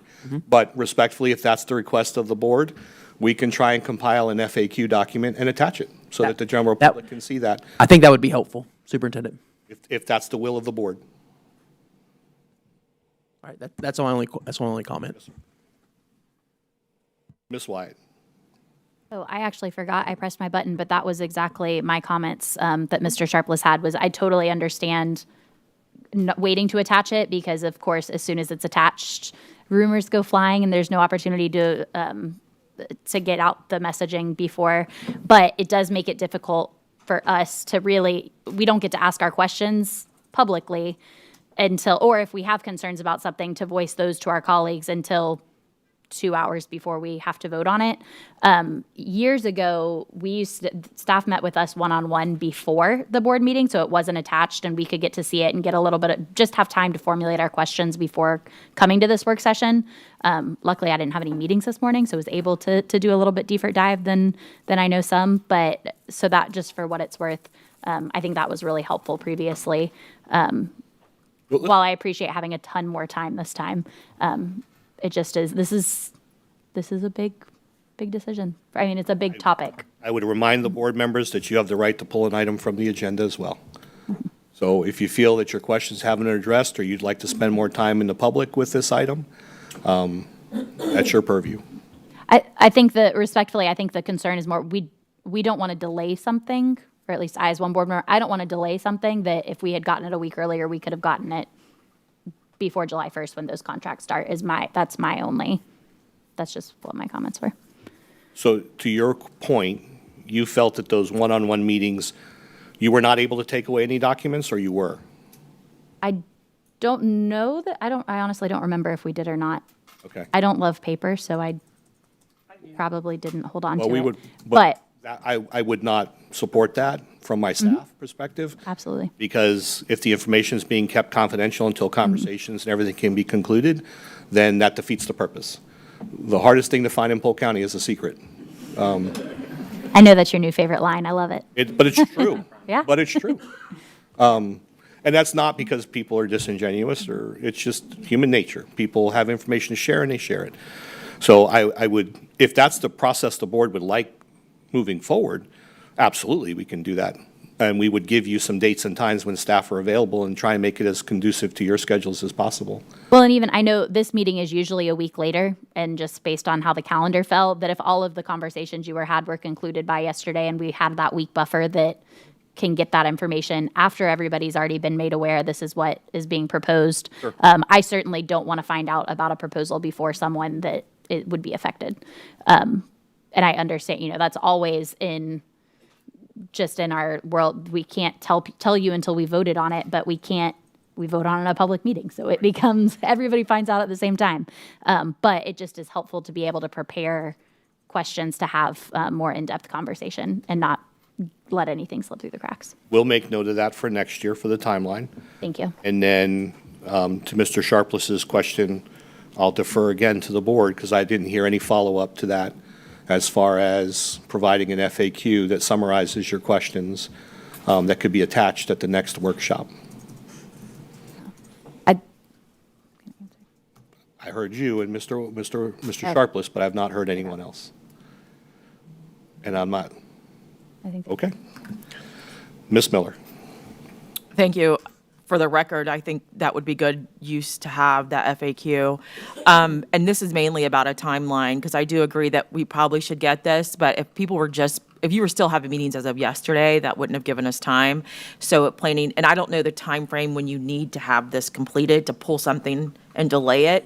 So I think maybe we'll just form a procedure for next year and then try to answer our questions before this 5 weeks. But I do think that it would be good if we could plan further out. But the meetings did run very close. Obviously, I've never had two meetings a week apart. So that may have been a factor as well. Thank you. Yes, ma'am. Ms. Fields. Yes, thank you, Superintendent Hyde. Back in the day, and that was in the day, the staff would come and do a presentation to the board during a work session. And they would be able to explain why they are needing whatever the positions are. Okay. I don't have an interest in meeting one-on-one with the staff, no offense. If I have some concerns, I'm gonna come to you, and then you will get the answers that I need. And if you don't get me the answers, then, So that's how I sense it. Yes, ma'am. All right? I appreciate it. Yes, sir. Anytime. Dr. Allen. I don't necessarily feel that I need a FAQ. I mean, I think we have our June meeting, is that correct, for a work session and a back-to-back on that vote to hit our July 1 date, correct, from a budgetary purpose. So I feel like if we got to a point where we needed to make an adjustment, it could be proposed to do a special meeting the following week. I wouldn't be opposed to that. So I'm okay and comfortable with where it's at this point. Thank you, sir. Mr. Keys. Yeah, I'm going to just echo, I'm comfortable with where it's at now and that we have plenty of time to review. And I think that I've got a couple questions already, but those can be addressed by you directly through email. And if, like Ms. Fields says, if you don't address them, well, then you know. But no, I'm just saying, off of her knowledge and wisdom, I like that. But no, I think Let's not give the public the impression I don't respond. no, you do always and promptly. But I think that being said, that there are a couple questions I have, but I think that those can be addressed and will be addressed in that time frame. We got a long time to review. So Yeah, and again, the timeline issue, we're happy to work with you to address that in the future. I would just ask that any documents that are provided as you prep or as you go into that meeting be returned, because part of this is we intentionally delay having conversations because, as I mentioned, and we laugh about it, but once it's out, it's out. And unfortunately, we could probably have a very long conversation about who should know what first, and then who gets upset because somebody else knew before they knew, and then that just creates a whole other issue and drain on the culture. So we try to manage this as intentionally as possible. But obviously, hearing that, we'll do the FAQ, and address your questions. It's also a matter of public record if anybody has any questions about that. And then I'll work with Ms. Jenkins for next year. Ideally, this would have come to you not, was the original date last Tuesday or the board meeting before that? It was initially? last Tuesday. Last Tuesday. So they unfortunately had to be delayed because of some additional org chart restructuring. That was my issue, not theirs. They were prepped on their side. I had some last-minute changes and was working through some things like job descriptions and whatnot to attach for the board's review. But we'll make sure that we give you the timeline that you need and feel. So what I'm generally hearing is you'd like 2 workshops and then a vote, minimally. And then the possibility, if needed, you can schedule a one-on-one. If not, you're welcome to submit questions to my office. So, and we'll afford you that option in the next 5 weeks. If any board member would like a one-on-one with Ms. Jenkins and staff or myself, please don't hesitate. I'll work with Ms. Vega to send out that invite to see what your interest is. Okay? All right. I see no further questions or comments. Would the board like Ms. Jenkins to go through, generally speaking, the changes on that summary sheet? Not today. Okay. Okay. All right. Thank you all very much. Thank you, Ms. Jenkins.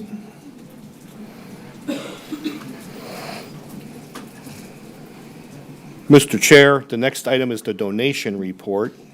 That's an information item, and then it's yours, sir, from there with the board agenda review. Thank you, Superintendent. Board members, if we could at this time, I'd like for us to go over our agenda for this evening's meeting. So if we could transition in board docs to our board meeting so we can go through it, please. I'll give you just a minute for that.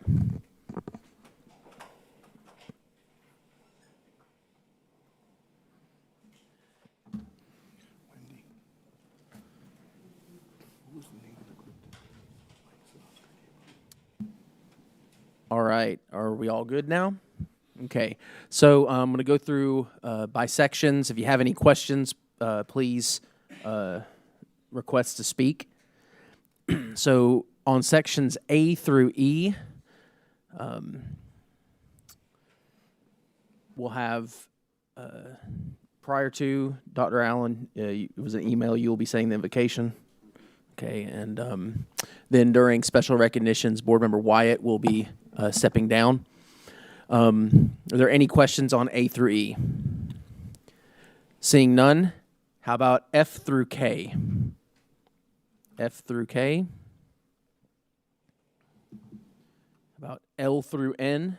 Any questions on L through N? Sections O through T? Any questions O through T? Our action agenda, section U, is there any questions over our action agenda? No, then we will have our superintendent's report. Superintendent, you'll have a report for us tonight? I will, sir. Excellent. Then we'll have our attorney's report. Mr. Green, you'll have a report for us tonight? Yes, sir, and I'm going to, at the very beginning of that, ask the board to vote to incorporate the changes discussed at the work session on 0147, FYI. Okay. And then after that, we'll have an auditor's report. Ms. Matthews will have a report. I do want to remind board members, when we're voting on items, I'll be asking you to vote electronically first.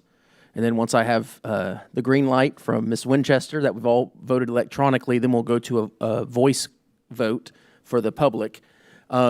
However, on the auditor's report, we are going to do those individually rather than all one motion. And because of that, we're just going to be doing a voice vote on the auditor, appointments and reappointments to the Audit and Finance Committee. So I just want to make sure you guys, it doesn't throw you for a loop that we're only doing a voice vote for those. Okay? After that, we will have our comments, our board comments, and then we'll wrap up with our public comments. Are there any other questions on the agenda?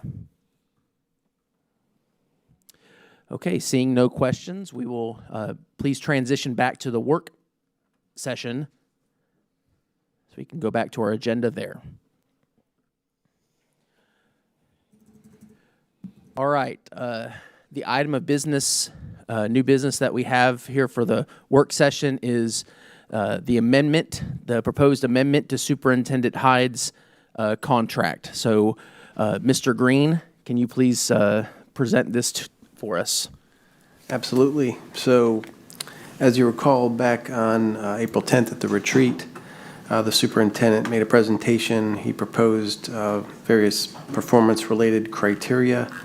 In accordance with his current contract, Section 6B, any amendment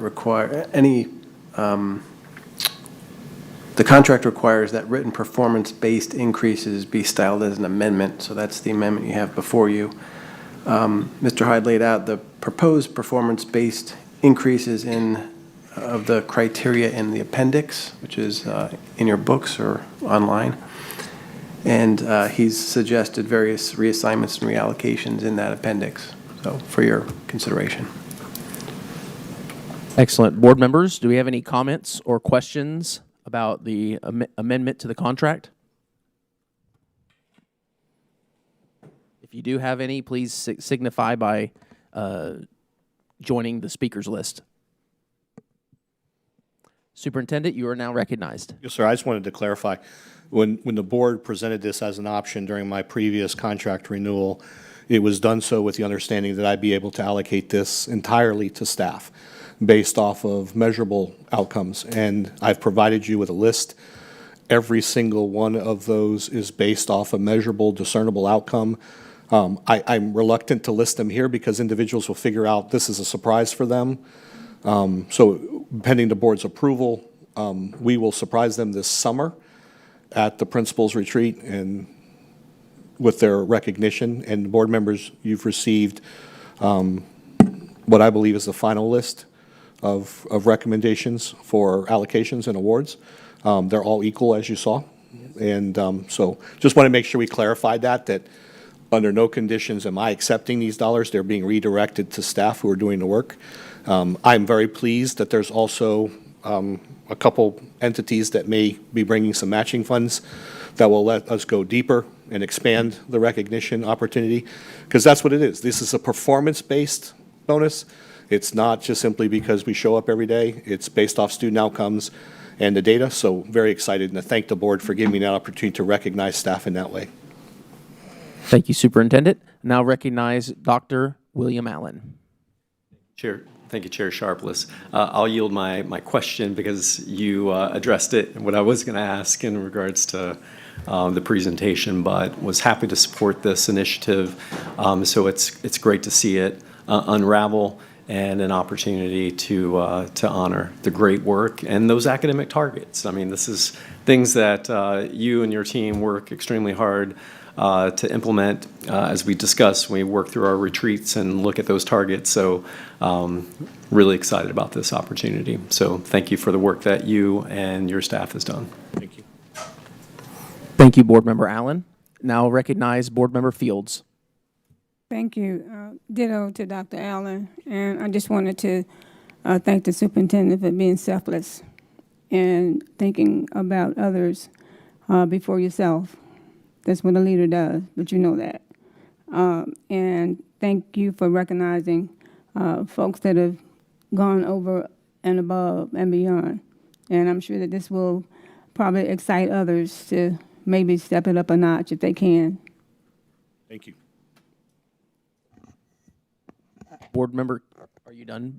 Okay, thank you. Board Member Keys? I'm going to echo my colleagues also. What a great show of, I guess, dedication to the district, and also true quality and trait of a leader to be able to take those achievements and spread them across the district. I think it's absolutely awesome and should serve, I think, as an example to others across other school districts, but the commitment to those that serve under you.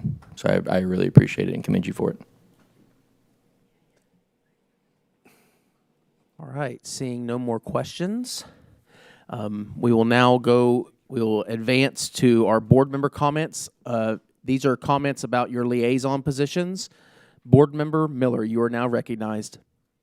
To say that Friday we met the Behavioral Health Committee with Polk Vision, and I just have seen a lot of great collaboration the superintendent presented, along with Sherry Scott and her staff, and I want to thank our staff for being there. It had a lot of the agencies in the room, and you can see the dots being connected of how we can get our services out to students and increase outcomes for all of them. So that was Friday. We usually have the behavioral health meetings are usually on Teams, but we do try to get together and have those big meetings, and I think they're very successful. So I want people to know that we are making progress. The mental health supports are there. I think it's us connecting the families to them and meeting them where they are, and I see progress being made. Thank you. Thank you, Board Member Miller. Are there any other board member liaison reports? Seeing none, and before we adjourn, I'd say we take, it's 5 o'clock now, I say we take a 20-minute break and then come back at 5:20. Unless board members, you want any more input to that? Okay, 5:20. Okay, we're going to take a 20-minute break, and at 5:20 we will begin tonight's board meeting. This work session is adjourned.